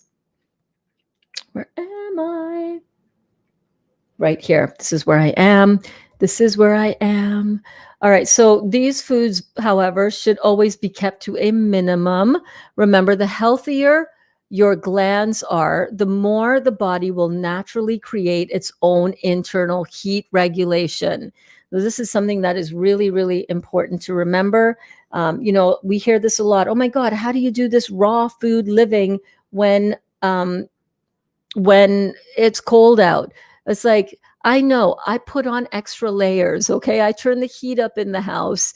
I bundle up. And I try not to think about it. That's why I cannot do smoothies that much or even nice cream. I'm always cold on the inside. I need something that is not always so cold in my body. These are some great questions that I'm seeing over here. Let me pop them up. Gabriella wants to know, how do you do when you travel to how do you do this when you travel to a new country? Are you going to allow yourself to eat their typical food? Not if it means that I feel like crap. Not if it means that I'm going back into the acid forming food. What I would do, because you're getting ready to go to Brazil to visit your family, or is it Colombia? I think you're Brazil, right? You're Brazilian. So that's going to be a tricky one for sure. You can plan for it by planning to do some cooking when you're down there and meal prep. You can focus on the tropical fruits that you're going to have access to, so you're going to have to work that one out for sure, but you can do it. I'm curious, do you know how they determine how many angstroms a person is exhibiting? That is fascinating that cancer patients have such a small amount, right? Well, when you think about it, I know when I used to go down to Princess Margaret Hospital in Toronto, one of the biggest cancer research and treatment hospitals in the world, the Princess Margaret Hospital, you see how much energy those cancer patients have sitting in the waiting rooms. Everybody's looking like death warmed over, right? So I'm not exactly 100% sure. I'm sure there are machines that measure that, and that Dr. Morse is speaking from factual, back-upable information on that. So we can ask him. We can definitely ask him. I'm chopping pineapples too, says Ash V. Yes, Rosie was up here chopping pineapples. So cool. You guys are amazing. Can I just say I'm so proud of you? Truly proud of you guys. This is amazing. This is an incredible class. Are you having a good time? I'm having a good time. I hope you guys are. All right, so let's look at this. These acid foods, however, should be kept to a minimum. Remember, the healthier your glands are, the more you're going to be warmer in the colder climates. But I get it. So again, talking about beans and grains. An example of this heat regulating factor can be seen in the operation of the thyroid gland. Since the thyroid gland regulates metabolism, your body's temperature can be greatly, excuse me, a little pineapple grapefruit burp right there. So fancy, Burns. You're so classy. Since the thyroid gland requires metabolism, your body's temperature can be greatly affected if these tissues are weak. Beans and grains, even though warming in nature, even though they make you feel all warm and all like comfort food, like just wrap that goodness all around me, I get it. I used to love my beans and rice. Oh my God. They can make the thyroid weaker, and it'll have the opposite effect of what you're wanting to have. Oh, I need to have this beans and rice and this more, acid food because I need it. It's winter after all. It's winter. Let's load up on that. It can have the opposite effect because it could end up damaging and continuing to damage your thyroid. Yeah, and it's not going to repair your thyroid. Whereas what will repair your thyroid? Right. Dottie, how you doing?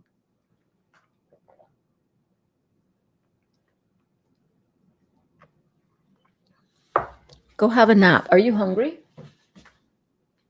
You might be hungry there, but there's a piece of food there. Go have that, and then I'll replenish your food. Yeah, you guys have food. You guys have food.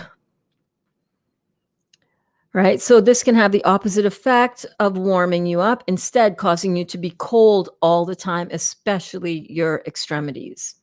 Yeah.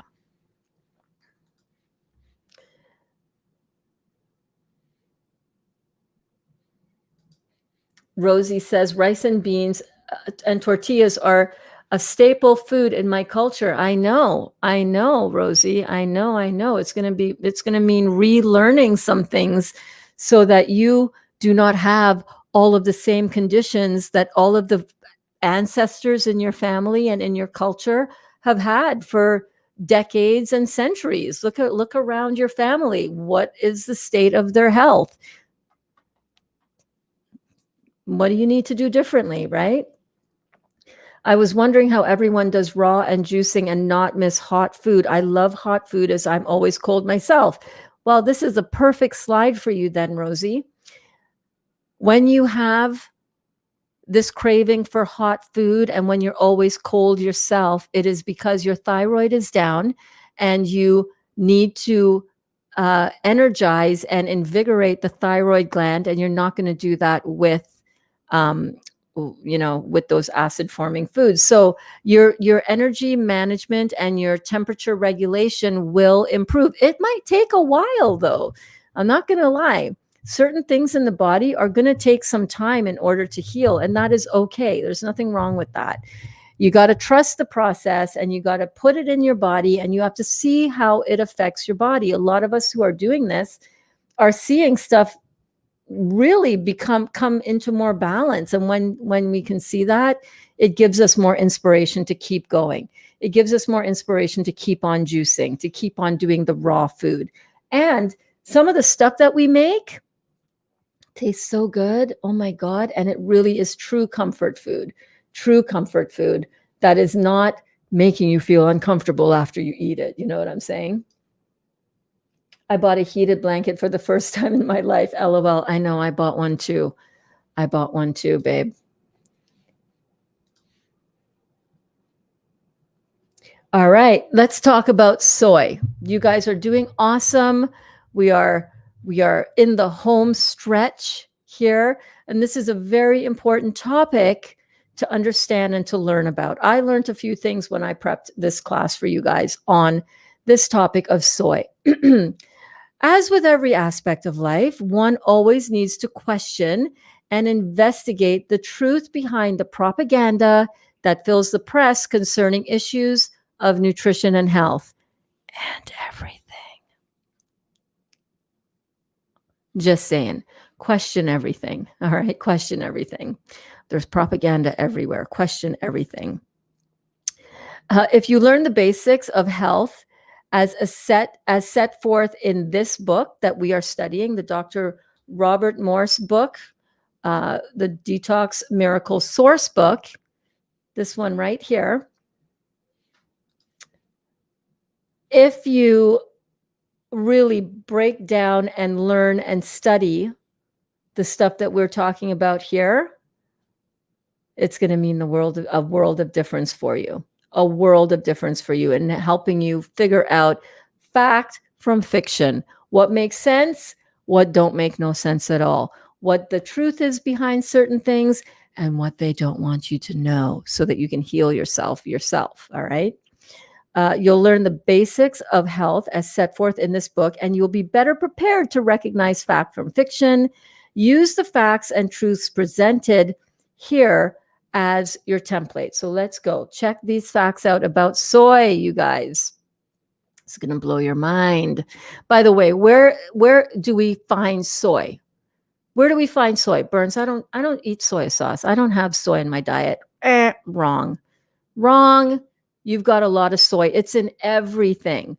Those burgers, those Beyond Meat, plant-based, vegetarian, vegan, whatever burgers that you're eating up, the ones that look and taste just like meat. Like, holy wow, how did they do that? I don't know, but give me another one because it's not meat. So we good, right? No, it's all made with soy. Textured vegetable protein is soy. So when you are, and soy milk, oh my gosh, I'm being really healthy. I'm not going to have the dairy milk at Starbucks. I'm going to have the soy. Guys, check this out. Ask yourself and try to investigate who might benefit from whatever information is being given. All right. The current soy fad is one that definitely deserves your attention and my attention. To understand who might be behind what Dr. Morse considers a horrendous, one second. The current soy fad is one area that definitely deserves your attention. To understand who might be behind what Dr. Morse considers a horrendous and highly calculated myth, let's first examine some of the facts about soy. Soy is acid forming. Soy is extremely high in phytic acid, which blocks mineral absorption, especially zinc. It's full of enzyme inhibitors. It is extremely hard to digest. 85% of genetically modified, also called Roundup Ready soybeans, where the cell DNA and structure are combined with herbicides and bacteria to create resistance to these factors for better yield. Did you see that last one? Let me read that again because that was a mouthful. That was a freaking mouthful.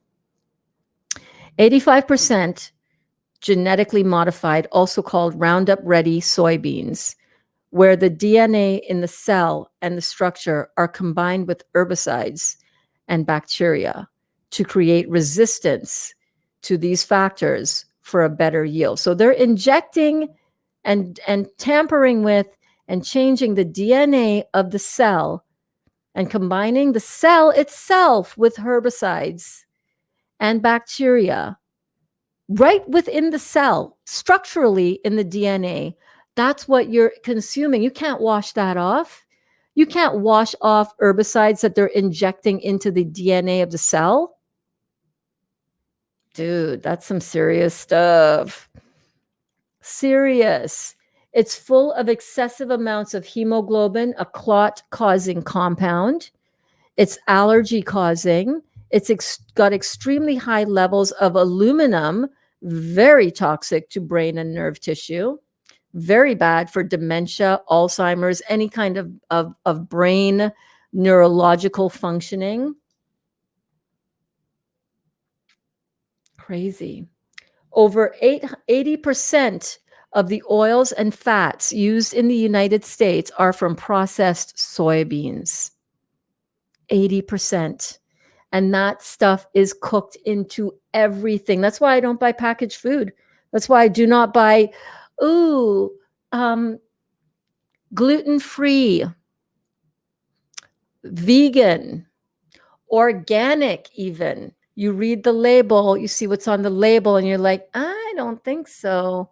I don't think so. Over 80% of the margarine made in the United States comes from soybeans. Oh my God, the amount of margarine I have eaten. It's okay. It's okay. I know better now. It's okay. Sorry, I just had a little flashback thinking about how much margarine I have consumed in my life. And it's like, girl, oh my God. Oh my God. And I wasn't ready for this information. I knew this stuff was bad for me for years. I knew this stuff was bad for me, but I didn't know what the other solution was. I did not know. I wasn't ready to understand. It's like Soylent Green. Sorry, it's like soybean. Yes.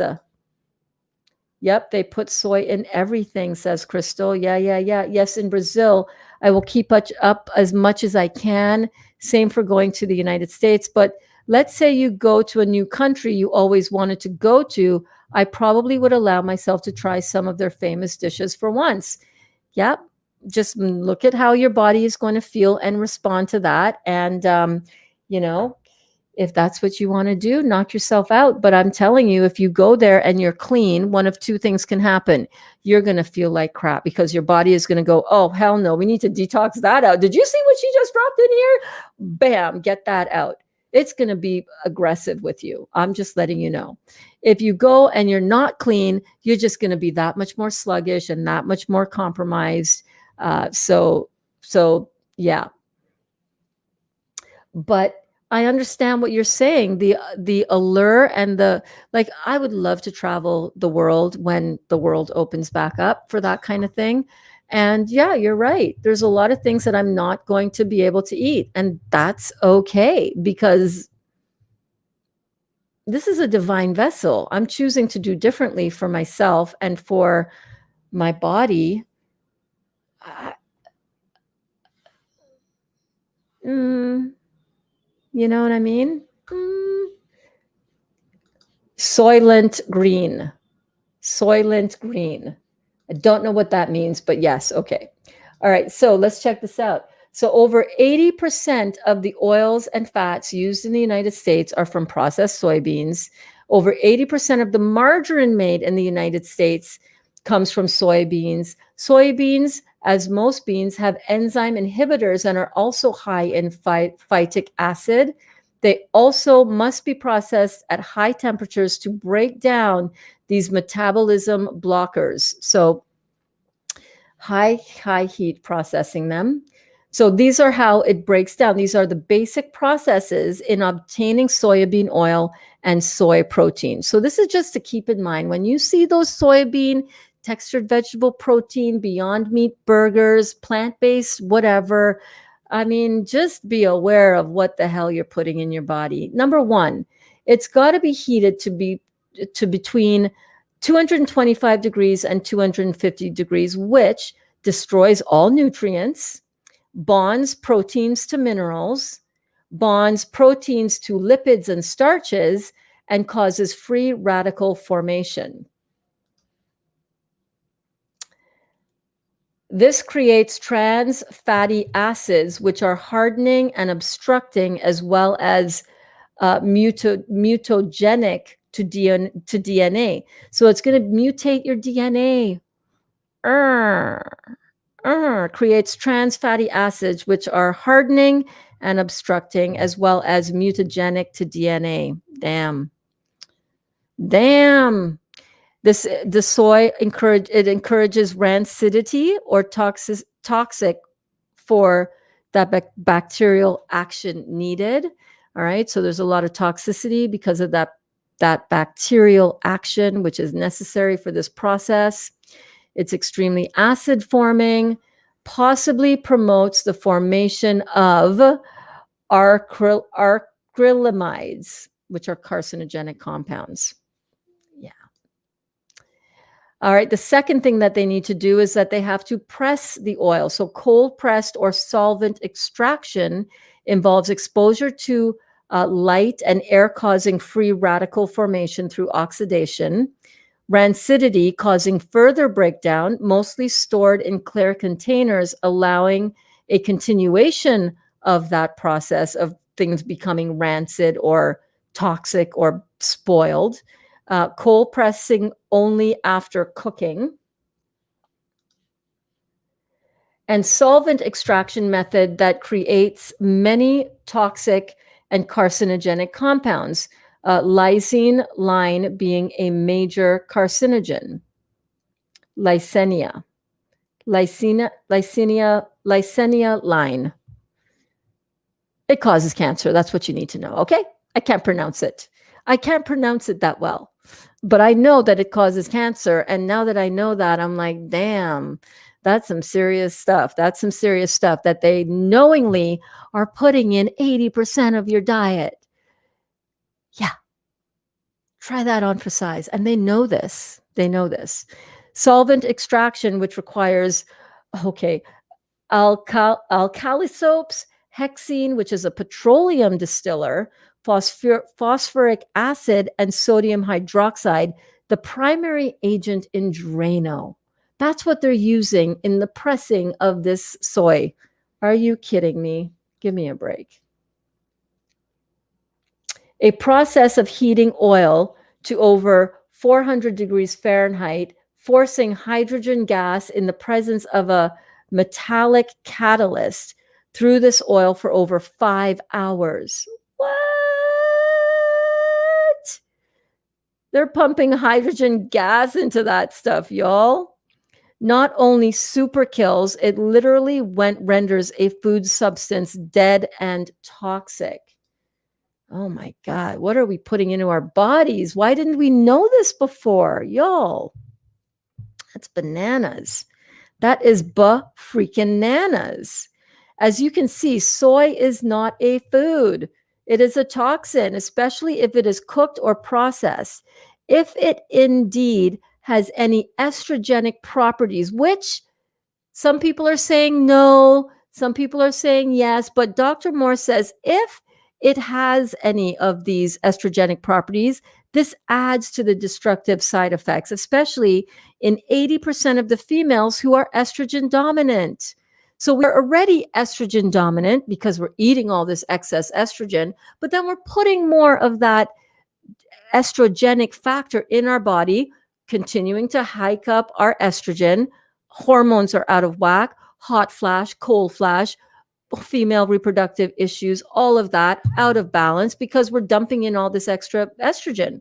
If you're a guy, unless you're going for having some man boobs and some, love handles around your hips, if you're going for that kind of thing, then knock yourself out. Enjoy those raw vegan, enjoy those plant-based burgers out there at Burger King, which apparently has something like 800 times. I don't have any proof of this. I've heard this and I haven't verified this one, but apparently from something that I read on the interweb, it was a scientific study that said that Burger King plant-based burgers have something like 800 times greater the estrogen in the regular meat burger. So unless you're planning, dudes, on growing some extra boobs, and unless, some man boobs, and also all of that nightmare of health issues that come out of that, then knock yourself out. But if you don't want those man boobs, I would definitely not be eating that. I would definitely not be into the margarine anymore. And I would definitely start making all my own food because they're putting that shit on everything. You know what I mean? And I'm not talking about Frank's Red Hot. Soy is not a health food, but an industry brainchild from chemical biotech mega corporations posing as food producers. It is shameful when companies put money first and God and life last. All right, over 60% of all foods manufactured in the US have some level of soy involvement, from natural flavorings, vegetable shortening. That's how they get us. Vegetable shortening. Oh, that's just vegetable shortening. It's fine. It's veggies.